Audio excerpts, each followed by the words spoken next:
ਵਾਹਿਗੁਰੂ ਜੀ ਕਾ ਖਾਲਸਾ ਵਾਹਿਗੁਰੂ ਜੀ ਕੀ ਫਤਿਹ। ਮੈਂ ਤੁਹਾਡੀ ਹੋਸਟ ਅਨਿਲ ਮੁਕੁਰਤ। ਮੈਂ ਟੀਵੀ 84 ਦੇ ਸਾਰੇ ਦਰਸ਼ਕਾਂ ਤੇ ਸਰੋਤਿਆਂ ਨੂੰ ਜੀ ਆਇਆਂ ਕਹਿੰਦੀਆਂ ਪ੍ਰੋਗਰਾਮ ਸੱਚੋ ਸੱਚ ਵਿੱਚ, ਜਿਹੜੇ ਇਸ ਪ੍ਰੋਗਰਾਮ ਨਾਲ ਦੇਸ਼ਾਂ ਵਿਦੇਸ਼ਾਂ ਤੋਂ ਜੁੜ ਚੁੱਕੇ ਨੇ।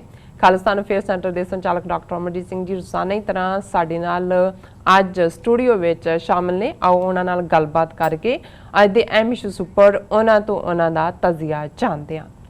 ਜੀ ਡਾਕਟਰ ਸਾਹਿਬ, ਵਾਹਿਗੁਰੂ ਜੀ ਕਾ ਖਾਲਸਾ ਵਾਹਿਗੁਰੂ ਜੀ ਕੀ ਫਤਿਹ। हाँ जी नीलम कौर जी, ਤੁਹਾਨੂੰ ਵੀ ਤੇ ਦੁਨੀਆ ਭਰ ਚ ਬੈਠੇ ਸਾਡੇ ਬਹੁਤ ਹੀ ਪਿਆਰੇ ਸੂਝਵਾਨ ਸਿਆਣੇ ਦਰਸ਼ਕਾਂ ਨੂੰ ਵੀ ਵਾਹਿਗੁਰੂ ਜੀ ਕਾ ਖਾਲਸਾ ਵਾਹਿਗੁਰੂ ਜੀ ਕੀ ਫਤਿਹ ਤੇ ਆਪਣੇ ਮੁਸਲਮਾਨ ਭੈਣਾਂ ਭਰਾਵਾਂ ਨੂੰ अस्सलाम वालेकुम। जी डॉक्टर साहब, जी आया नू प्रोग्राम सचो सच विच बहुत शुक्रिया जी। डॉक्टर साहब, अज 6 जून 2022 हाड़ नानकशाही संमत 552 का दिन है। तो डॉक्टर साहब, प्रोग्राम शुरू करने तो पहला असीं अपने दर्शकों ते ਸਰੋਤਿਆਂ ਨੂੰ ਹਮੇਸ਼ਾ ਤਰ੍ਹਾਂ ਦੱਸਦੀ ਵਿਊਅਰਸ, ਜੇ ਤੁਸੀਂ ਹੱਕ ਸੱਚ ਇਨਸਾਫ ਤੇ ਪੈਰਾ ਦਿੰਦਾ ਇੱਕੋ ਇੱਕ ਚੈਨਲ ਟੀਵੀ 84 ਨੂੰ ਦੇਖਣਾ ਚਾਹੁੰਦੇ ਹੋ ਤਾਂ ਤੁਸੀਂ ਦੇਖ ਸਕਦੇ ਹੋ ਸਪੈਕਟਰਮ ਕੇਬਲ, ਆਰਸੀਨ ਕੇਬਲ, ਪੈਲਫਾਈਵ cable in Canada, roku, Jadoo box, ਸ਼ਾਵਾ, ਫੇਸਬੁੱਕ, ਟੀਵੀ 84 ਦੀ ਐਪ ਰਾਹੀਂ online streaming and IP box ਤੇ ਤੁਸੀਂ ਟੀਵੀ 84 ਨੂੰ ਦੇਖ ਸਕਦੇ ਹੋ। ਵਿਊਅਰਸ, ਜੇ ਤੁਸੀਂ ਟੀਵੀ 84 ਨਾਲ ਜਾਂ ਪ੍ਰੋਗਰਾਮ ਸੱਚੋ ਸੱਚ ਨਾਲ ਫੇਸਬੁੱਕ ਰਾਹੀਂ ਜੁੜੇ ਹੋ ਤਾਂ ਇਸ ਨੂੰ ਵੱਧ ਤੋਂ ਵੱਧ ਲਾਈਕ ਕਰੋ ਤੇ ਸ਼ੇਅਰ ਕਰੋ ਅਤੇ ਨਾਲ ਹੀ YouTube ਤੇ ਸਬਸਕ੍ਰਾਈਬ ਵੀ ਕਰੋ। ਇਹ ਵੀ ਦੱਸ ਦਈਏ ਕਿ ਤੁਸੀਂ ਟੀਵੀ 84 ਦੀ ਐਪ ਨੂੰ ਐਂਡਰੋਇਡ ਐਂਡ ਐਪ ਸਟੋਰ ਤੇ ਡਾਊਨਲੋਡ ਕਰਕੇ ਜੋ ਟੀਵੀ 84 ਦੀ ਲਾਈਵ ਸਟ੍ਰੀਮ ਹੈ ਉਸ ਨੂੰ ਤੁਸੀਂ 24 ਆਵਰਸ ਦੇਖ ਸਕਦੇ ਹੋ। ਵਿਊਅਰਸ, ਹੁਣ ਅਸੀਂ ਆਪਣੇ ਪ੍ਰੋਗਰਾਮ ਦੀ ਸ਼ੁਰੂਆਤ ਕਰਨ ਜਾ ਰਹੇ ਹਾਂ। ਪ੍ਰੋਗਰਾਮ ਦੇ ਸ਼ੁਰੂ ਵਿੱਚ ਜਿਸ ਤਰ੍ਹਾਂ ਕਿ ਵਿਊਅਰਸ ਸਾਨੂੰ ਸਾਰਿਆਂ ਨੂੰ ਪਤਾ ਹੈ ਕਿ ਕਰੋਨਾ ਦਾ ਜੋ ਕਹਿਰ ਹੈ ਉਸੇ ਤਰ੍ਹਾਂ ਹੀ ਜਾਰੀ ਹੈ। ਅਸੀਂ ਇਸ ਕਹਿਰ ਦੇ ਬਾਵਜੂਦ ਵੀ ਅਸੀਂ ਆਪਣੀ ਸਾਰੀ ਟੀਮ ਤੁਹਾਡੀਆਂ ਦੁਆਵਾਂ ਦੇ ਕਾਰਨ, ਤੁਹਾਡੀ ਜੋ ਮੰਗ ਸੀ, ਸਾਡੇ ਦਰਸ਼ਕਾਂ ਦੀ ਜੋ ਮੰਗ ਸੀ ਉਸ ਦੇ ਕਾਰਨ ਅਸੀਂ ਸਟੂਡੀਓ ਦੇ ਵਿੱਚੋਂ ਇਹ ਜੋ ਪ੍ਰੋਗਰਾਮ ਹੈ ਉਹ ਲਾਈਵ ਕਰ ਰਹੇ ਹਾਂ। ਸੋ ਆਸ ਕਰਦੇ ਹਾਂ ਕਿ ਤੁਹਾਨੂੰ ਇਹ ਸਾਡਾ ਜੋ ਪ੍ਰੋਗਰਾਮ ਹੈ ਉਹ ਪਸੰਦ ਆਵੇਗਾ ਔਰ ਸਾਡੀ ਸਾਰੀ ਟੀਮ ਹੈ ਉਹ ਤੰਦਰੁਸਤ ਹੈ, ਤੁਹਾਡੇ ਰੂਬਰੂ ਹੋਣ ਜਾ ਰਹੀ ਹੈ। ਸੋ ਅਸੀਂ ਪ੍ਰੋਗਰਾਮ ਦੀ ਸ਼ੁਰੂਆਤ ਵਿੱਚ ਆਪਣੇ ਜੋ ਪ੍ਰੋਗਰਾਮ ਦੇ ਵਿੱਚ ਵਿਚਾਰਿਆ ਜਾਣ ਵਾਲਾ ਅੱਜ ਦੇ ਪਹਿਲੇ ਸੈਗਮੈਂਟ ਦੇ ਵਿੱਚ ਜੋ ਪਹਿਲਾ ਇਸ਼ੂ ਹੈ ਉਸ ਬਾਰੇ ਤੁਹਾਨੂੰ ਦੱਸੀਏ ਕਿ ਕਿਸ ਤਰ੍ਹਾਂ ਜੋ ਭਾਰਤ ਚੀਨ ਟਕਰਾਅ ਤੋਂ ਬਾਅਦ ਭਾਵੇਂ ਇੱਕ ਪਾਸੇ ਭਾਰਤ ਵੱਲੋਂ ਗੱਲਬਾਤ ਲਈ ਤਰਲੇ ਕੀਤੇ ਜਾ ਰਹੇ ਹਨ ਅਤੇ ਸਰਕਾਰੀ ਪੱਧਰ ਤੇ ਗੱਲਬਾਤ ਦਾ ਜੋ ਸਿਲਸਿਲਾ ਹੈ ਉਹ ਜਾਰੀ ਹੈ, ਪਰ ਚੀਨ ਨੇ ਭਾਰਤ ਦੇ ਮੂੰਹ ਤੇ ਇੱਕ ਕਰਾਰੀ ਚਪੇੜ ਹੈ ਉਹ ਮਾਰੀ ਹੈ ਜੋ ਕਿ ਭਾਰਤ ਨੇ ਪਹਿਲੇ ਕਦੀ ਨਹੀਂ ਖਾਧੀ, ਯਾਨੀ ਕਿ ਭੂਟਾਨ ਕਾਰਡ। ਸੋ ਚੀਨ ਨੇ ਭੂਟਾਨ ਦੀ ਜ਼ਮੀਨ ਤੇ ਵੀ ਆਪਣਾ ਜੋ ਦਬਾਅ ਹੈ ਉਹ ਪੇਸ਼ ਕੀਤਾ ਹੈ। ਸੋ ਇਸ ਬਾਰੇ ਆਪਾਂ ਵੇਰਵੇ ਨਾਲ ਡਾਕਟਰ ਸਾਹਿਬ ਕੋਲੋਂ ਉਹਨਾਂ ਦੇ ਵਿਚਾਰ ਜਾਣਨ ਜਾ ਰਹੇ ਹਾਂ। ਸੋ ਨਾਲ ਹੀ ਆਪਾਂ ਕਰੋਨਾ ਜੋ ਅਪਡੇਟ ਹੈ ਉਸ ਬਾਰੇ ਆਪਾਂ ਡਾਕਟਰ ਸਾਹਿਬ ਕੋਲੋਂ ਉਹਨਾਂ ਦੀ ਜ਼ੁਬਾਨੀ ਵਿਚਾਰ ਜਾਣਾਂਗੇ। ਸੋ ਅਸੀਂ ਚਾਹਾਂਗੇ ਕਿ ਤੁਸੀਂ ਸਾਡੇ ਨਾਲ ਇਸੇ ਤਰ੍ਹਾਂ ਹੀ ਬਣੇ ਰਹਿਣਾ। ਦੇਖਣ ਸੁਣਨ ਲਈ ਤੁਹਾਡਾ ਸਭ ਦਾ ਬਹੁਤ ਬਹੁਤ ਸ਼ੁਕਰੀਆ। ਜੀ ਡਾਕਟਰ ਸਾਹਿਬ, ਕੀ ਕਹਿਣਾ ਚਾਹੋਗੇ ਔਰ ਕਿੱਦਾਂ ਮਹਿਸੂਸ ਕਰ ਰਹੇ ਹੋ ਕਿ ਕਿਸ ਤਰ੍ਹਾਂ ਅਸੀਂ 3.5 ਮਹੀਨੇ ਬਾਅਦ ਇਹ ਜੋ ਪ੍ਰੋਗਰਾਮ ਹੈ ਉਹ ਕਰ ਰਹੇ ਹਾਂ ਆਪਣੇ ਸਟੂਡੀਓ ਦੇ ਵਿੱਚ ਲਾਈਵ ਹਾਂ। ਸੋ ਆਪਣੇ ਜੋ ਦਰਸ਼ਕ ਨੇ ਉਹਨਾਂ ਦੀ ਕਚਹਿਰੀ ਵਿੱਚ ਹਾਜ਼ਰ ਹਾਂ ਅੱਜ ਦੇ ਮੇਨ ਇਸ਼ੂ ਲੈ ਕੇ, ਕਿਸ ਤਰ੍ਹਾਂ ਮਹਿਸੂਸ ਕਰ ਰਹੇ ਹੋ?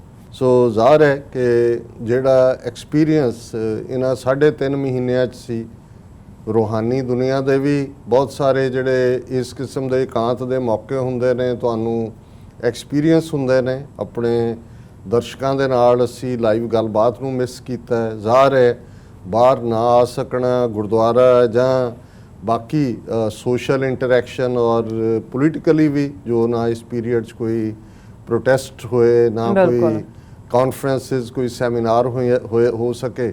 ਸੋ ਕੱਲ ਸਾਡਾ ਪਹਿਲਾ ਐਕਸਪੋਜ਼ਰ ਸੀ ਗੁਰਦੁਆਰਾ ਗਿਆਨ ਸਾਗਰ, ਜਿੱਥੇ ਸਾਡੇ ਬਹੁਤ ਪਿਆਰੇ ਸਰ ਹਰਬੰਸ ਸਿੰਘ ਭਾਰਜ, ਜਿਨ੍ਹਾਂ ਦੀ ਸਿੰਘਣੀ ਸਾਹਿਬਾਂ ਲਿੰਡਾ ਕੌਰ, ਜਿਹੜੇ ਕਿ ਜ਼ਾਹਰ ਹੈ ਬੇਸ਼ੱਕ ਉਹਨਾਂ ਦਾ ਸਪੈਨਿਸ਼ ਓਰੀਜਨ ਸੀ, ਲੇਕਿਨ ਜਿਵੇਂ ਭਾਰਤ ਸਾਹਿਬ ਨੇ ਕਿਹਾ ਕਿ ਸ਼ੀ ਵਾਜ਼ ਅ ਬੈਟਰ ਸਿੱਖ ਦੈਨ ਮੀ। ਸੋ ਉਹ ਪਿਛਲੇ ਦਿਨਾਂ 'ਚ ਫਲੋਰੀਡਾ 'ਚ ਚੜ੍ਹਾਈ ਕਰ ਗਏ। ਸੋ ਉਹਨਾਂ ਦੀ ਯਾਦ ਦੇ ਵਿੱਚ ਸ਼ੋਕ ਸਮਾਗਮ ਸੀ ਔਰ ਮੈਂ ਜ਼ਰੂਰੀ ਸਮਝਿਆ ਕਿ ਜ਼ਰੂਰ ਉਹਦੇ 'ਚ ਪਾਰਟਿਸਿਪੇਸ਼ਨ ਹੋਣੀ ਚਾਹੀਦੀ ਹੈ। ਸੋ ਉਹਦੇ 'ਚ ਹੋਰ ਵੀ ਬੇਸ਼ੱਕ ਬੜੀ ਰੈਸਟ੍ਰਿਕਟਿਡ ਐਂਟਰੀ ਆ, ਅਜੇ 30-40-50 ਬੰਦੇ ਹੀ ਅਲਾਓ ਹੁੰਦੇ ਨੇ ਔਰ ਬਹੁਤ ਸਾਰੇ ਜਿਹੜੇ ਨੇ ਉਹ ਕੋਸ਼ਿਸ਼ ਵੀ ਕਰਦੇ ਨੇ ਕਿ ਆਪਣੇ ਆਪ ਨੂੰ ਵੀ ਸੇਫ ਰੱਖੀਏ, ਦੂਸਰਿਆਂ ਨੂੰ ਵੀ। ਪਰ ਕੱਲ ਦੀ ਉਸ ਵਿੰਡੋ ਤੋਂ ਬਾਅਦ ਹੀ ਮੈਂ ਇਹ ਮਨ ਬਣਾਇਆ ਕਿ ਬੇਸ਼ੱਕ ਇੱਕ ਪਾਸਾ ਜੋ 3.5 ਮਹੀਨੇ 'ਚ ਹੀ ਨਹੀਂ, ਦੁਨੀਆ ਦੇ ਵਿੱਚ ਜੋ ਕਰੋਨਾ ਦਾ ਤਾਂਡਵ ਨਾਚ ਹੋਇਆ, ਬਿਲਕੁਲ ਉਸਨੇ ਦੁਨੀਆ ਨੂੰ ਪ੍ਰਭਾਵਿਤ ਕੀਤਾ।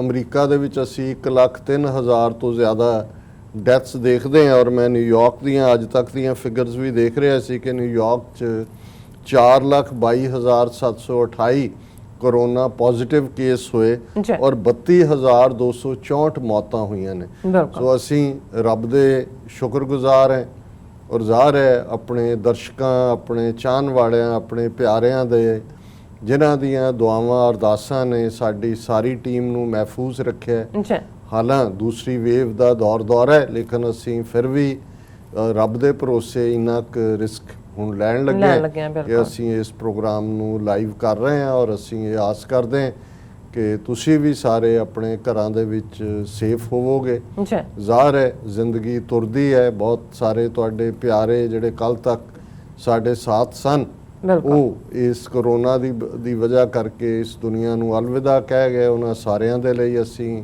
ਦੁਆ ਗੋ ਹੈ, ਉਹਨਾਂ ਲਈ ਅਰਦਾਸ ਕਰਦੇ ਹਾਂ जी ਔਰ ਇਹ ਵੀ ਆਸ ਕਰਦੇ ਹਾਂ ਕਿ ਬਹੁਤ ਜਲਦੀ ਜਿੱਥੇ ਕਰੋਨਾ ਵਾਇਰਸ ਦੀ ਵੈਕਸੀਨੇਸ਼ਨ ਦੇ ਉੱਤੇ ਕੰਮ ਹੋ ਰਿਹਾ ਹੈ ਉੱਥੇ ਜਿਹੜੀਆਂ ਕੁਝ ਮੈਡੀਸਨਸ ਜਿਵੇਂ ਇੱਕ ਮੈਡੀਸਨ ਟਰਮੀਨਲੀ ਇਲ ਜਿਹੜੇ ਸੀ ਉਹਨਾਂ ਦੇ ਲਈ ਹੈਲਪਫੁਲ ਹੋਈ ਹੈ, ਉਸ ਤੇ ਵੀ ਕੁਛ ਨਾ ਕੁਛ ਕੰਮ ਹੋਏਗਾ। जी ਸੋ ਇੱਕ ਜ਼ਰੂਰ ਇਸ ਸਾਰੇ 'ਚ ਜਿਵੇਂ ਮੈਂ ਸ਼ੁਰੂਆਤ ਕੀਤਾ ਸੀ ਕਿ ਇੱਕ ਪਾਸੇ ਪਿੰਜਰੇ ਦੇ ਵਿੱਚ ਤੋਤਾ ਹੈ, ਬੇਸ਼ੱਕ ਘਰ ਰਹਿਣਾ ਆਰਾਮਦੇਹ ਹੈ, ਤੁਸੀਂ ਗਰਮੀ ਤੋਂ ਵੀ ਬਚੇ, ਤੁਸੀਂ ਹੋਰ ਜਿਹੜੇ ਨੇ, ਲੇਕਿਨ ਉਹ ਪਿੰਜਰੇ ਦੇ ਤੋਤੇ ਵਾਂਗ ਹੈ ਜਿਹੜਾ ਜਿਹਨੂੰ ਚੂਰੀ ਵੀ ਮਿਲਦੀ ਹੈ ਭਾਵੇਂ ਘਿਓ 'ਚ ਗੁੰਨੀ ਮਿਲੇ, ਲੇਕਿਨ ਫਿਰ ਵੀ ਉਹ ਬਾਹਰ ਜਾਣ ਨੂੰ ਕਰਦਾ। ਉਹ ਪਿੰਜਰੇ ਦਾ ਹੀ ਤੋਤਾ ਹੁੰਦਾ ਹੈ। ਔਰ ਜੀ।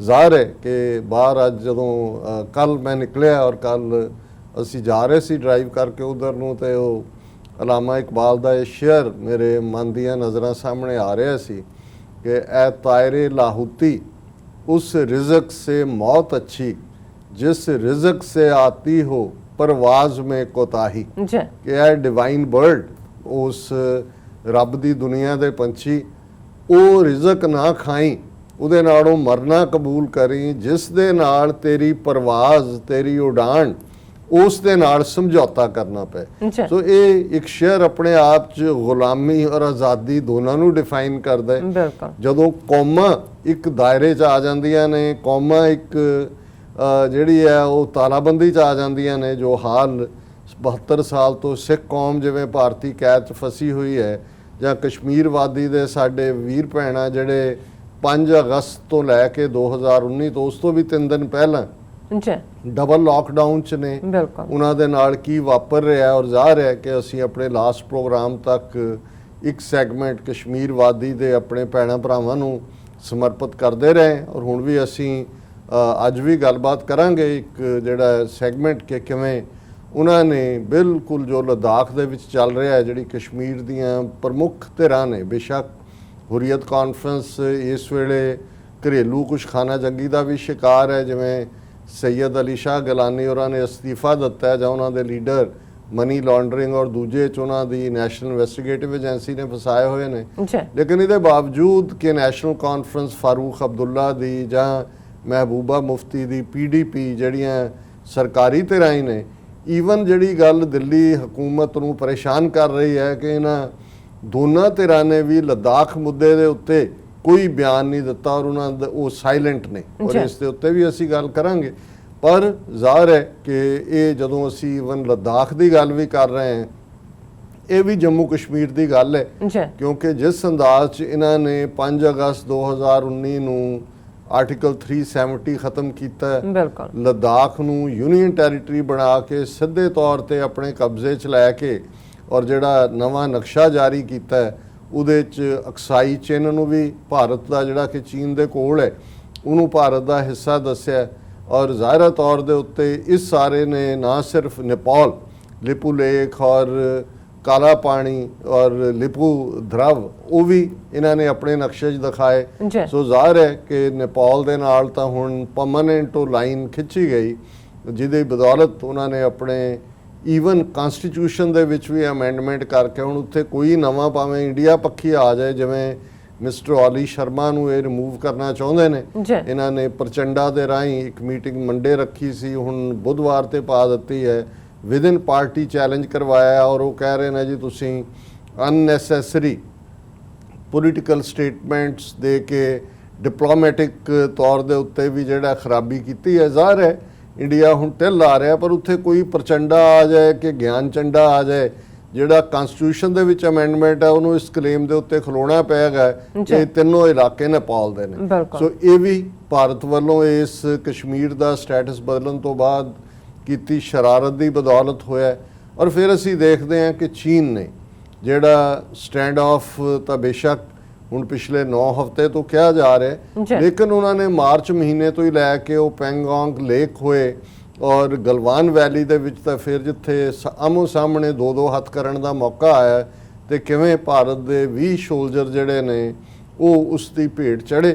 ਔਰ ਇਹਦੇ ਬਾਵਜੂਦ ਕਿ ਇਸ ਹੱਦ ਤੱਕ ਇਹਨਾਂ ਨੇ ਗਲਵਾਨ ਵੈਲੀ ਵੀ ਗਵਾਈ, ਪੈਂਗੋਂਗ ਲੇਕ ਦੇ ਵਿੱਚ ਆਲਮੋਸਟ ਕਿੰਨੀਆਂ ਫਿੰਗਰਸ, ਇਹਨਾਂ ਬਾਰੇ ਇਹਨਾਂ ਦੇ ਦੂਸਰੇ ਜਿਹੜੇ ਐਕਸਪਰਟ ਥੋੜੇ ਇੰਡੀਪੈਂਡੈਂਟ ਨੇ ਉਹ ਕਹਿ ਰਹੇ ਨੇ ਕਿ ਜੀ ਇਹ ਸਿਚੁਏਸ਼ਨ ਤਾਂ ਈਵਨ ਬਾੜ 'ਚ ਵੀ ਨਹੀਂ ਸੀ ਹੋਣ ਦਿੱਤੀ ਗਈ, ਭਾਵੇਂ ਇੰਡੀਆ ਲੂਜ਼ਰ ਸੀ, ਪਰ ਗਲਵਾਨ ਵੈਲੀ ਸੀ ਜਿੱਥੇ ਅਸੀਂ ਲੜੇ ਔਰ ਜਿੱਥੇ ਸੂਬੇਦਾਰ ਜੋਗਿੰਦਰ ਸਿੰਘ ਜਾਂ ਬ੍ਰਿਗੇਡੀਅਰ ਹੁਸ਼ਿਆਰ ਸਿੰਘ, ਮੇਜਰ ਸ਼ੈਤਾਨ ਸਿੰਘ, ਸਿਪਾਹੀ ਕੇਵਲ ਸਿੰਘ, ਜਿਨ੍ਹਾਂ ਨੂੰ ਉਸ ਵੇਲੇ ਦੇ ਗੈਲੈਂਟਰੀ ਅਵਾਰਡ ਦਿੱਤੇ ਗਏ ਸੀ, ਇਸੇ ਹੀ ਖਿੱਤੇ ਦੇ ਵਿੱਚ ਉਹਨਾਂ ਨੇ ਜਿਹੜਾ ਲਾਸਟ ਸਟੈਂਡ ਤੱਕ ਉਹ ਖਲੋਤੇ ਸੀ, ਜਿਹੜੀ ਜ਼ਾਹਰ ਹੈ ਕਿ ਜਿਹੜੀ ਪੋਜ਼ਿਟਿਵ ਉਹਨਾਂ ਦੀ ਬਹਾਦਰੀ ਸੀ। ਲੇਕਿਨ ਇਹ ਉਦੋਂ ਵੀ ਸ਼ਰਾਰਤ ਇੰਡੀਆ ਨੇ ਕੀਤੀ ਸੀ, ਫਾਰਵਰਡ ਪਾਲਿਸੀ ਨਹਿਰੂ ਦੀ, ਔਰ ਜੁੱਤੀਆਂ ਖਾ ਕੇ ਉੱਥੋਂ ਮੁੜੇ ਆਪਣਾ ਇਲਾਕਾ ਗਵਾ ਕੇ। ਔਰ ਇਸ ਵਾਰ ਵੀ ਉਹ ਨਕਸ਼ੇ ਦਾ ਮੁੱਦਾ ਹੋਏ, ਕਸ਼ਮੀਰ ਨੂੰ ਜਿਹੜਾ ਹੈ ਉਹ ਇੰਟਰਨੈਸ਼ਨਲੀ ਡਿਸਪਿਊਟਿਡ ਟੈਰੀਟਰੀ ਹੋਣ ਦੇ ਬਾਵਜੂਦ ਜਿਸ ਕਿਸਮ ਦੀ ਇਹਨਾਂ ਨੇ ਦਿਲਵਦੀ ਕੀਤੀ, ਔਰ ਇਹਦੇ 'ਚ ਵੀ ਕੋਈ ਸ਼ੱਕ ਨਹੀਂ ਹੈ ਜੇ ਮੋਦੀ ਨੇ ਬਾਰ-ਬਾਰ 3-4 ਸਪੀਚਸ ਦੇ ਵਿੱਚ ਇਹ ਕਹਿ ਕੇ ਕਿ ਜੀ ਅਸੀਂ ਨਾ ਸਾਡੀ ਕੋਈ ਟੈਰੀਟਰੀ ਗਈ, ਨਾ ਸਾਡੇ ਕੋਈ ਆਇਆ, ਨਾ ਕੋਈ ਸਾਡੀ ਚੌਂਕੀ ਲਈ। ਹਾਲਾਂ ਹੁਣ ਜਿਹੜਾ ਅਸੀਂ ਫਰਾਈਡੇ ਦੇ ਪ੍ਰੋਗਰਾਮ 'ਚ ਡਿਸਕਸ ਕੀਤਾ ਸੀ ਕਿ ਲੱਦਾਖ ਮੋਦੀ ਦਾ ਜਾਣਾ, ਔਰ ਕਿਵੇਂ ਤੁਸੀਂ ਦੇਖੋ, ਹਾਲਾਂਕਿ ਅਸੀਂ ਉਸ segment the title he king of the lies ਔਰ ਕਿੰਗ ਆਫ ਦਾ ਲਾਇਰਸ ਕਿ ਵੀ ਝੂਠਿਆਂ ਦਾ ਪਿਓ, ਝੂਠ ਬੋਲਣ ਵਾਲਿਆਂ ਦਾ ਬਾਦਸ਼ਾਹ, ਕਿ ਉਹਨੇ ਅਸੀਂ ਉਹਦੀ ਚੀਰਫਾੜ ਕੀਤੀ ਸੀ ਉਹਦੀ ਸਪੀਚ ਦੀ। ਲੇਕਿਨ ਉਦੋਂ ਮੈਨੂੰ ਇਹ ਲੱਗਦਾ ਤੇ ਸੀ ਕਿ ਵੀ ਇਹ ਡਰਾਕਲ ਇਬਕੀ ਬਾਰ ਮਾਰ ਤੋਂ ਦੇਖੋ, ਔਰ ਮੈਂ ਲਾਈਟਰ ਅੰਦਾਜ਼ ਕਿਹਾ ਸੀ ਕਿ ਵੀ ਚੀਨ ਵਾਲਿਆਂ ਨੇ ਵੀ ਆ ਲੈਣ ਦਿੱਤਾ, ਨਹੀਂ ਤਾਂ ਉਹਨਾਂ ਨੇ ਤਾਂ ਜਿਹੜੀ ਚਿੱਪ ਪਾਈ ਆ ਉਹਨਾਂ ਨੇ ਉਤਾਰ ਹੀ ਆਪਣੇ ਪਾਸੇ ਲੈਣਾ ਸੀ ਗਲਵਾਨ ਦੇ। ਔਰ ਬਾਅਦ 'ਚ ਗੱਲ ਸਾਹਮਣੇ ਆਈ ਜਿਹੜੀ ਉਹਨਾਂ ਨੂੰ ਐਡਮਿਟ ਵੀ ਕਰਨੀ ਪਈ ਕਿ ਉਹ ਫਰੰਟ ਲਾਈਨ ਦੇ ਉੱਤੇ ਗਿਆ ਹੀ ਨਹੀਂ ਹੈ ਬਾਰਡਰ ਤੇ, ਉਹ ਲੇਹ ਦੇ ਵਿੱਚ ਜਿਹੜਾ ਕਿ ਫਰੰਟ ਬਾਰਡਰ ਤੋਂ ਆਲਮੋਸਟ 250 ਮੀਲ ਦੂਰ ਹੈ, ਉੱਥੇ ਹੀ ਬੈਠ ਕੇ, ਔਰ ਉਹ ਜਿਹਨੂੰ ਹਸਪਤਾਲ ਕਹਿ ਰਹੇ ਨੇ ਉਹ ਉਹਨਾਂ ਦਾ ਆਡੀਟੋਰੀਅਮ ਹਾਲ ਹੈ ਜਿਹਦੇ 'ਚ ਕਿ ਮੰਜੇ ਲਾ ਕੇ, ਕਿਉਂਕਿ ਕੋਈ ਹਸਪੀਟਲ ਦਾ ਇਕਵਿਪਮੈਂਟ ਵੀ ਨਹੀਂ ਹੈ, ਨਾ ਕੋਈ ਉਹਦੇ 'ਚ ਕੋਈ ਮੋਨੀਟਰ ਨੇ, ਨਾ ਕੋਈ ਹੋਰ ਚੀਜ਼ ਨਜ਼ਰ ਆ ਰਹੀ ਹੈ। ਔਰ ਇਹ ਜਦੋਂ ਚੈਲੰਜ ਹੋਇਆ ਉਹਨਾਂ ਨੇ ਕਿਹਾ ਨਹੀਂ ਅਸੀਂ ਹਸਪਤਾਲ ਬਹੁਤ ਸਾਫ਼ ਸੁਥਰਾ ਰੱਖਿਆ ਹੋਇਆ ਹੈ, ਇਸ ਲਈ ਇਹ ਬਹੁਤਿਆਂ ਨੂੰ ਲੱਗਾ। ਪਰ ਕੁੱਲ ਮਿਲਾ ਕੇ ਇਹ ਗੱਲ ਤਾਂ ਉਹਨਾਂ ਨੇ ਮੰਨੀ ਹੈ ਕਿ ਉਹ ਲੇਹ ਦੇ ਵਿੱਚ ਹੀ ਜਵਾਨਾਂ ਨੂੰ ਐਡਰੈਸ ਕਰਵਾ ਕੇ, ਔਰ ਪੂਰਾ ਉਸੇ ਤਰ੍ਹਾਂ ਜਿਵੇਂ ਇੱਕ ਨੌਟੰਕੀ ਹੁੰਦੀ ਹੈ, ਔਰ ਉਹਦੇ 'ਚ ਵੀ ਚੀਨ ਦਾ ਨਾਂ ਨਾ ਲੈਣਾ, ਇਹ ਗੱਲ ਦੱਸਦਾ ਹੈ ਕਿ ਭਾਈ ਖੌਫ ਵੀ ਕਿਸ ਕਦਰ ਇਹਨਾਂ 'ਚ ਹੈ, ਔਰ ਕਿਸ ਕਦਰ ਇਹਨਾਂ ਨੇ ਬਾਰਗੇਨਿੰਗ ਵੀ ਕਿਤੇ ਨਾ ਕਿਤੇ ਕੀਤੀ ਹੋਈ ਹੈ, ਔਰ ਕਿੱਥੇ ਪਾਕਿਸਤਾਨ ਦੇ ਹਵਾਲੇ ਨਾਲ ਇੱਧਰ ਵੋਟਾਂ ਲੈਣ ਲਈ ਸਰਜੀਕਲ ਸਟ੍ਰਾਈਕ ਨਾਂ ਦੇ ਥੱਲੇ ਫਰਜੀਕਲ ਨੂੰ ਸਰਜੀਕਲ ਬਣਾ ਦਿੱਤਾ ਹੈ, ਤੇ ਇੱਥੇ ਜਿੱਥੇ ਰੀਅਲ ਉਹਨਾਂ ਨੇ ਸਟ੍ਰਾਈਕ ਕੀਤੀ ਹੈ, ਉਹਨਾਂ ਨੇ ਸਟ੍ਰਾਈਕ ਕੀਤੀ ਜੇ ਅਸੀਂ ਹੁਣ ਆਹ ਟੈਪਸ ਬੰਦ ਕਰ ਦਿੱਤੀਆਂ ਚੀਨ ਨੇ। ਇਹ ਹੈ ਉਹ 20 ਸਿਪਾਹੀਆਂ ਦਾ ਮੁੱਲ ਜਿਹੜਾ ਫੌਜੀਆਂ ਦਾ, ਉਹ ਵੀ ਐਪਸ 36 ਹੋਰ ਆਲਟਰਨੇਟਿਵ ਹੁੰਦੇ ਨੇ, ਉਹ ਵੀ ਚੀਨ ਨੇ ਇਹਨਾਂ ਨੂੰ ਕਿਹਾ, ਔਰ ਆਉਣ ਵਾਲੇ ਪੀਰੀਅਡ 'ਚ ਉਹ ਵੀ ਇਹਨਾਂ ਨੇ ਇਹ ਖੋਲ੍ਹਣ ਤੇ ਮਜਬੂਰ ਹੋਣਗੇ। ਸੋ ਕੁੱਲ ਮਿਲਾ ਕੇ ਇਹ ਪਾਰਟ ਤਾਂ ਚੱਲ ਹੀ ਰਿਹਾ ਸੀ। ਹੁਣ ਜ਼ਾਹਰ ਹੈ ਕਿ ਜਦੋਂ ਕੋਈ ਬੰਦਾ ਇਸ ਹੱਦ ਤੱਕ ਰਗੜਿਆ ਜਾਂਦਾ ਹੈ, ਜੁੱਤੀਆਂ ਖਾਂਦਾ ਹੈ, ਫਿਰ ਕਿਤੇ ਨਾ ਕਿਤੇ ਉਹ ਵਿਚੋਲੇ ਵੀ ਕੱਢ ਲੈਂਦਾ, ਜਿਵੇਂ ਰਸ਼ੀਆ ਦੇ ਤਰਲੇ ਕੀਤੇ ਬਾਰ-ਬਾਰ ਰਸ਼ੀਅਨ ਫੋਰਨ ਮਿਨਿਸਟਰ ਦੇ ਨਾਲ। ਪਹਿਲਾਂ ਤਾਂ ਰਸ਼ੀਆ ਨੇ ਇਹ ਕਿਹਾ ਜੀ ਤੁਸੀਂ ਜ਼ਿੰਮੇਵਾਰ ਤਾਕਤਾਂ ਦੋਨੋਂ ਆਪਸ ਬਾਈਲੈਟਰਲ ਕਰ ਲਓ, ਫਿਰ ਮੇਰਾ ਖਿਆਲ ਹੈ ਵੀ ਉਹਨਾਂ ਨੂੰ ਵੀ ਲੱਗਾ ਹੋਣਾ, ਉਹਨਾਂ ਨੇ ਚੀਨ ਨੂੰ ਕਿਹਾ ਹੋਣਾ ਵੀ ਕੋਈ ਨਹੀਂ, ਹੁਣ ਤੁਸੀਂ ਉਹਨਾਂ ਦੇ ਗੋਡੇ ਵੀ ਰਗੜ ਲਏ, ਗਿੱਟੇ ਵੀ ਰਗੜ ਲਏ, ਮੂੰਹ ਵੀ ਜਿਹੜਾ ਲਾਲ ਕਰ ਦਿੱਤਾ ਚਪੇੜਾਂ ਨਾਲ, ਚਲੋ ਮਾੜਾ ਮੋਟਾ ਉਹਨਾਂ ਨਾਲ ਗੱਲਬਾਤ ਜ਼ਰੂਰ ਕਰੋ। ਅਦਰਵਾਈਜ਼ ਚਾਈਨਾ ਨੇ ਤਾਂ ਆਪਣੀ ਕੋਈ ਪੋਜੀਸ਼ਨ ਇਹਦੇ 'ਚ ਜਿਹੜੀ ਹੈ ਉਹ ਚੇਂਜ ਨਹੀਂ ਕੀਤੀ ਹੈ।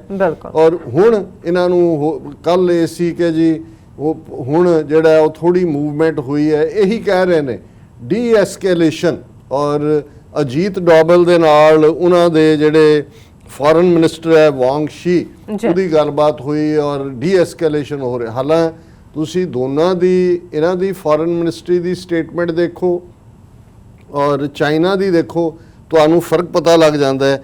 ਚੀਨ ਨੇ ਜਿਹੜਾ ਬੜਾ ਕਲੀਅਰਲੀ ਇਹ ਕਿਹਾ ਕਿ ਵੀ ਇਹ ਜਿਹੜੀ ਇਹ ਤਾਂ ਕਹਿ ਰਹੇ ਨੇ ਜੀ ਪੁੱਲ ਬੈਕ ਟਾਕਸ ਔਰ ਇਹ ਉਹ, ਔਰ ਉਹਦੇ 'ਚ ਉਹਨਾਂ ਨੇ ਚਾਈਨਾ ਨੇ ਇਹ ਕਿਹਾ ਕਿ ਵੀ Chinese read out while affirming the need for dialogue and forbearance to sort out difficulties on the LAC also maintained that right and wrong of what recently happened at the Galwan Valley is very clear।